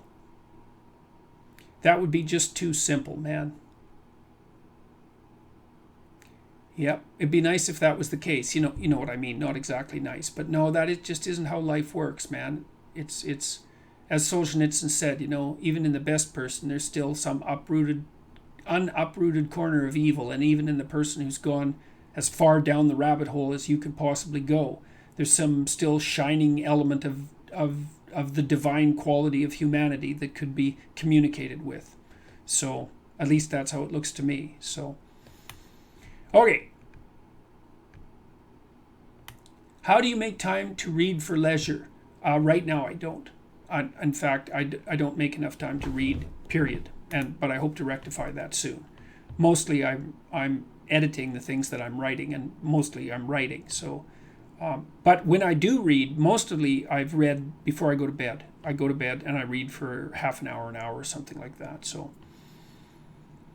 I'm 23, wheelchair bound. I can't afford college and don't have the services to get me through it. And I'm glad I found you online. My favorite subject is psychology. I'm very intrigued by it. Great. That's Nato the Wise. Hey, so good, man. Watch the lectures and then go take a look at my reading list at jordanbpeterson.com and get those books. You can get most of them used online for next to nothing. And even the ones you have to buy, man, it's worth it. Or get them from the library, something like that. So, and you can educate yourself to a large degree.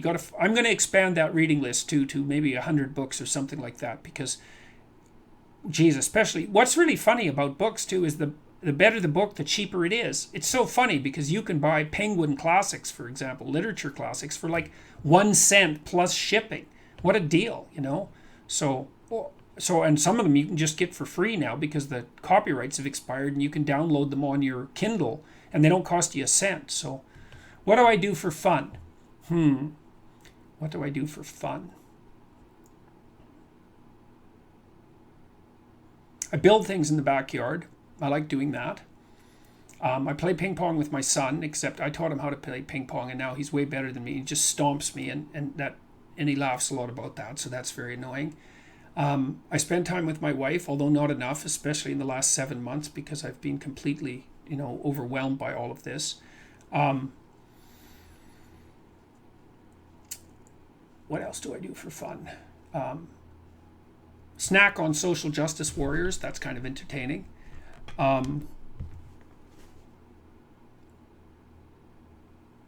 Spend time with my family. That's probably the biggest thing. Talk with my friends. Standard sorts of things like that. I find most of what I do in my life extraordinarily engaging and entertaining. So, except when I'm overwhelmed by it, and that's happened to me partly because of the mood issues I talked about, but also partly because like the last 7 or 8 months has really been both surreal and overwhelming. I'm usually so engaged in what I'm doing that I wouldn't say I'm not looking for fun exactly. It's that I have a bunch of it already. Kyle Mitchell says, what should I do if my girlfriend isn't satisfying me sexually? How do I get her to progress with me? Oh, well, that's a place you can usually use both discourse and reward. It's like, okay, well, what do you want? That's the first question. And, could you make your wants known? And are there ways that you can express the fact that you're happy about that would be compatible with the person's desires? A lot of that is often lack of communication. But, you could also do what Skinner did when he was training rats, which is watch your partner, during sexual encounters and otherwise, and when they do something that you really like and really want them to keep doing, like let them know. That's intelligent use of reward. But a lot of it is just discussion. It's like, first of all, figure out what you want and discuss with the person what you want and find out why they're objecting, and do some negotiation. And if you can't talk, here's a good rule of thumb, I think, especially for young people who are engaging in new relationships, is don't do anything sexually with anyone that you couldn't talk to them about before you did it. I think that's a funny one. And I think it's true too. Okay. Jordan, what are your thoughts on George Orwell? Brilliant. George Orwell, man, more power to him. He was really something. Like he was a major influence on me. And, he was clanging the warning bell about communism, a good 30 years before the corrupt French intellectuals woke up and admitted that they'd been worshipping a murderous tyrant for the last almost century. Really go George Orwell, man. And he's such a clear writer, great essayist, like a real example for anyone who wants to learn to write. That's Orwell. Like Hemingway, although I think that Orwell was a greater figure than Hemingway, all things considered. Hemingway could really write a tight sentence, man. And he could say a lot with very few words, and that's really something worth taking a look at too. Okay. TJF, advice for aspiring academics, specifically philosophy graduate students. Read every goddamn thing you can get your hands on, man. Read all the great philosophers.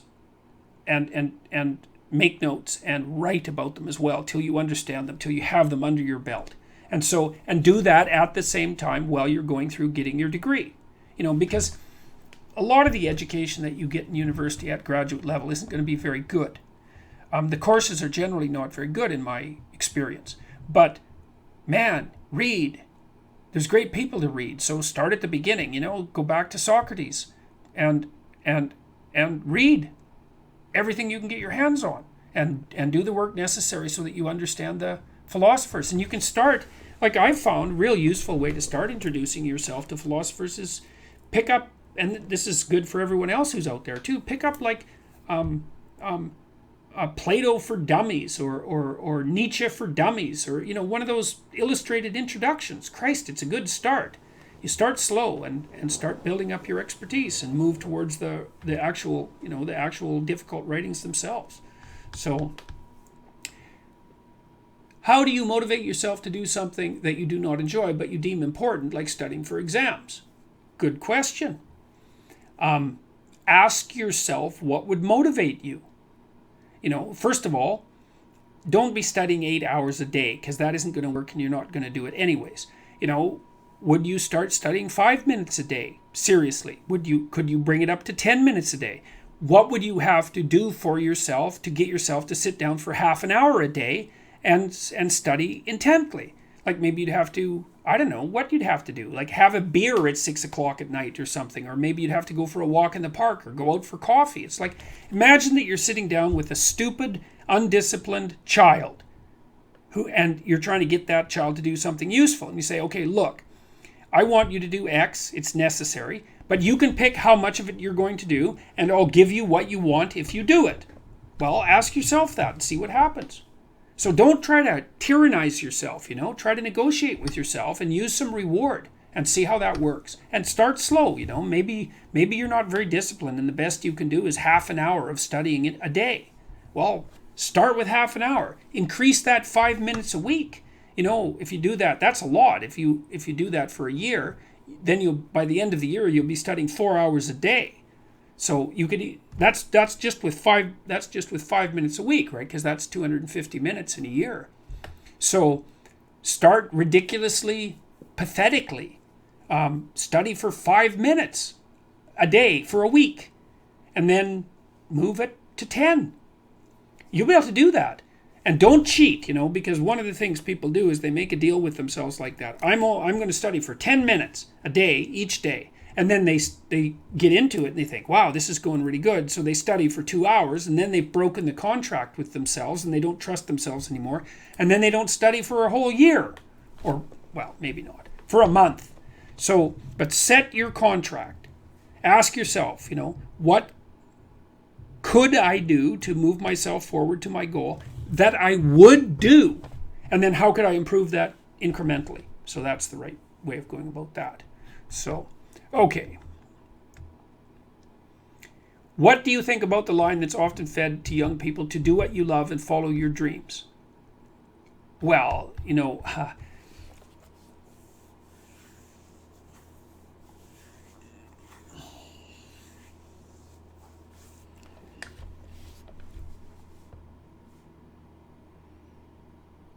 there's something to be said for doing what grips you, but you have to ally that with discipline. That's the thing. And you have to ally it with responsibility. And so, and I would also say that advice, which I think has been most popularly associated with Joseph Campbell, was actually to some degree something that was at least initiated by Jung. But one of the things Jung said was more like, follow what grips and compels you, and it will take you into the underworld where you will encounter your shadow and the dragon. And when you put it that way, it's a lot more realistic. It's just too naive and too good to be true to be a good doctrine. Although I think there's an element of truth in it. You do want to follow your dreams, but not if your dream changes every 30 seconds. Like with the future authoring program, one of the things we get people to do is to detail out a vision for the future.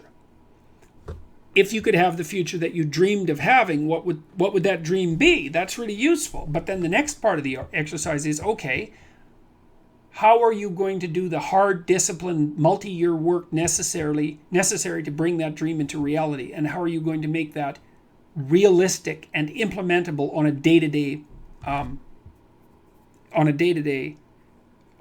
level? So you got to bring your dream down to earth, man, and act it out, and you have to be disciplined to do that. And so that's the part that's missing there is do what you love and discipline yourself. That's a good combination. What are your thoughts on sleep paralysis? That happens to me all the time. So it exists. I mean, I often have it happen to me this weekend, for example. It's quite comical. So if I go to sleep on my back, sometimes I will dream that I'm trying to wake up, but I can't. And so I am trying to wake up, but I'm asleep, and I'm still paralyzed because you get paralyzed when you're in REM sleep, so you don't run around and act out your dreams and smash your nose into a wall like cats do if you take that part of their brain out. And so I often dream that I'm kind of semi-comatose, and I know I can't wake up, and I'm like grabbing at my daughter's sleeve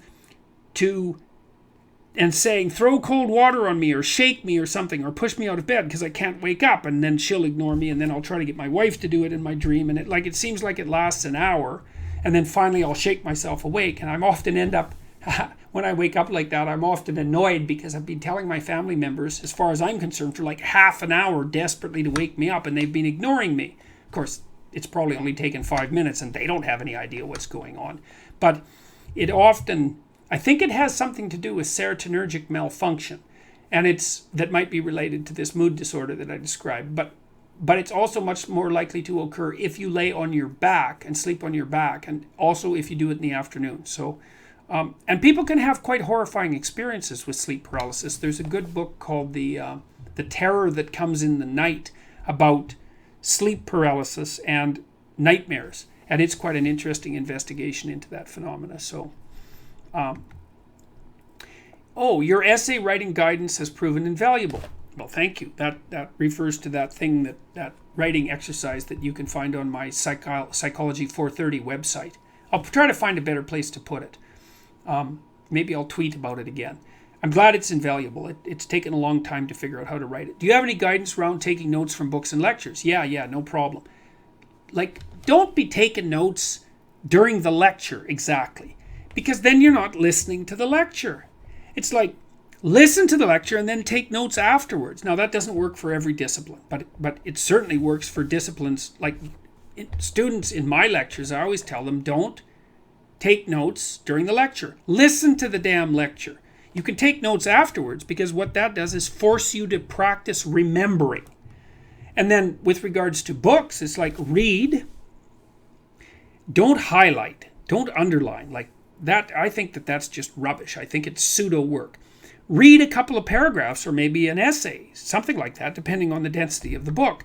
Close the book. Think about it. Write down what you're thinking. Write down what you remember. But in the context of what you're thinking about, because that instantiates it into your memory and puts it at hand. Like, people ask me, for example, how it is that I can remember all the things that I talk about extemporaneously when I'm lecturing. And the reason for that is because I've thought them through. I read them and I think, oh, okay, well, that's an interesting idea. How does it relate to all these other ideas that I know?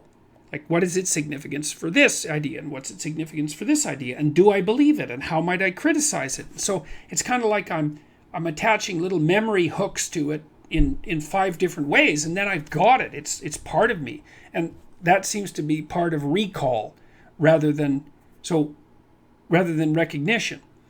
And recall is the spontaneous act of remembering something complex. And when you recall something, you're actually practicing remembering it. And that's what you need to do if you want that to be part of you. So I would say separate out the function of reading and note-taking. So read, think, write. Or read, write, think. Because the last 2 things are quite similar. But don't read the book and then read a sentence and then write down that sentence. That's not helpful. You could read the sentence, close the book, and then reformulate the sentence so that now it's your sentence, man. Then you'll remember it. Then you'll understand it. That works really well. What do postmodernists have right? There is an infinite number of ways to perceive the world. That's what they had right. And that's bloody major discovery. It was the same discovery that blew the slats out of artificial intelligence in its early instantiation in the 1960s. So the idea that the world is so complex that there is, in principle, an infinite number of ways to perceive it is correct. But the idea that there's no order of rank difference between those modes of perception, that's where the postmodernists went completely off the rails. So they got the problem right, but they didn't take their thinking about it nearly far enough. So, okay, let's say. You mentioned switching to a paleo diet some time ago, and from the way your physical appearance seems to have improved, I would say it's working quite well. Could we have more details into your diet? Yeah, you could. For a year and a half, I basically haven't eaten any carbohydrates. So I wouldn't recommend it though, because it's really not it. It's hard, and it also makes you unpopular. I can't really go to restaurants. It's very difficult for me to go to other people's places to eat. It makes traveling a real pain. But I'll tell you, if you want to lose weight, man, and that isn't really why I did this, by the way, but if you want to lose weight, if you cut carbohydrates out of your diet and go on a paleo-like diet, heavy protein and greens and that sort of thing, and you can eat a lot of that so you don't have to be hungry. My experience has been, and it's not the same with everyone, but I also know other people who've tried this. My brother-in-law, who's actually quite a great genius, he's 60 now, and he's in better shape than he was when he was in 45. He's a bloody monster, that guy. Really tough, really physically put together, super smart, and he's followed a paleo diet for about 15 years, and he doesn't have an ounce of fat on him. So if you want to lose weight, drop the carbs, and you'll lose weight so fast you won't believe it, and you don't have to be hungry. So I don't want to go into it in more depth because it's, Jesus Christ, I've spent so much time talking about my bloody diet over the last year that it's just bored me to death. It's so funny because just before last September, when I made those first videos, I was sitting around with my family and we'd been talking about diet, God, nonstop, partly because of my daughter's health problems and also mine. It's like every day it was a discussion about diet, and it was just paralyzing me. And I thought, God, I wish that we could find something else to talk about. It's like, well, that sure happened. So what is your advice for people that aren't very social and have a hard time making friends? Get the hell out there and practice, man. I had a client, very introverted person, very badly served by her parents, not very well socialized, extremely socially anxious, awkward in her social interactions as well, so not skilled. And also alone. She didn't have an intimate relationship or really any family. So quite isolated person and terrified of social interactions. Like, she couldn't even go out and have a coffee with me as her therapist as a practice exercise when we first met. And man, she's made progress like you wouldn't believe. Like unbelievable progress. Doing public appearances on stage even. Go to Toastmasters. Do some public speaking. Join meetup.com. Ask people questions. That's a really good thing. If you're not very social and you get self-conscious, you start thinking about yourself and how stupid you are, that's a really bad idea. You should be paying attention to the other person. So if you get nervous, it isn't that you have to stop being nervous, because that isn't going to work. What you have to do is start paying more attention to the other person. You have to force your attention outward. And, you can ask people questions. Listen to them. And when they say something interesting or they say something you don't understand, ask them a question. And people love that, man, because they know you're listening to them, and people love being listened to.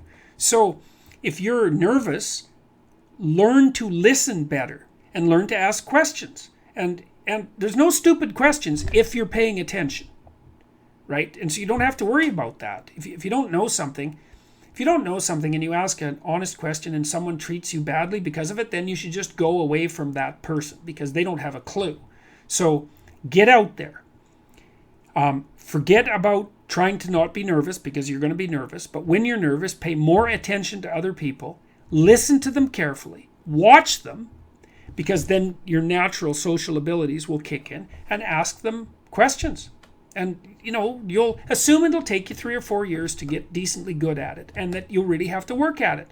But it's worth it, man. So just go out there and do it, and you'll figure it out. You'll figure it out.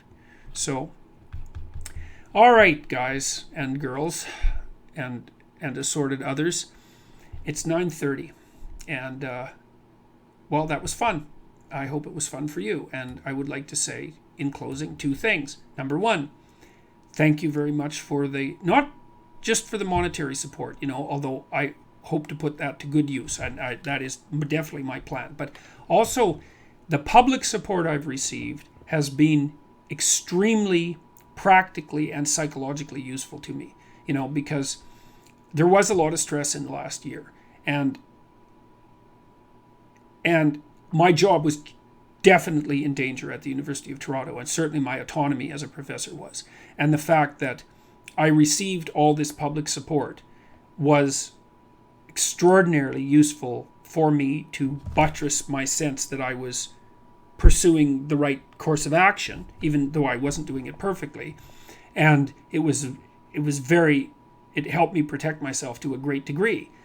Practically, I mean, part of the reason the university had the, let's call it, the opportunity to back off in the face of all the objections that were raised by the social justice warrior types is because there was a counter protest from the general public. And so thank you very much for that. It's much appreciated.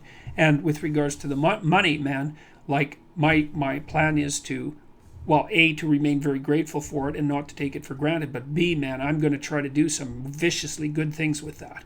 So, and I've freed up my time for the next year, and I want to capitalize on this. I want to capitalize on this opportunity, and I want to bring classical humanities education to millions of people. And Jesus, that's such a good deal. So, so thanks very much. It's very much appreciated. So we'll talk to you again soon, and I hope you enjoyed the Q&A. And good night. Oh, and I'd like to thank my son Julian, because he's helped me set up all this technology, and that's been really good of him, and it worked. So hooray for that. Bye bye.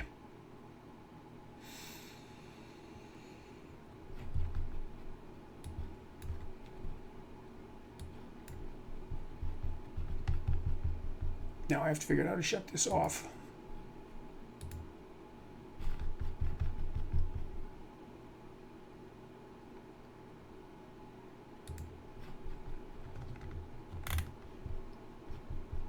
First blank shot,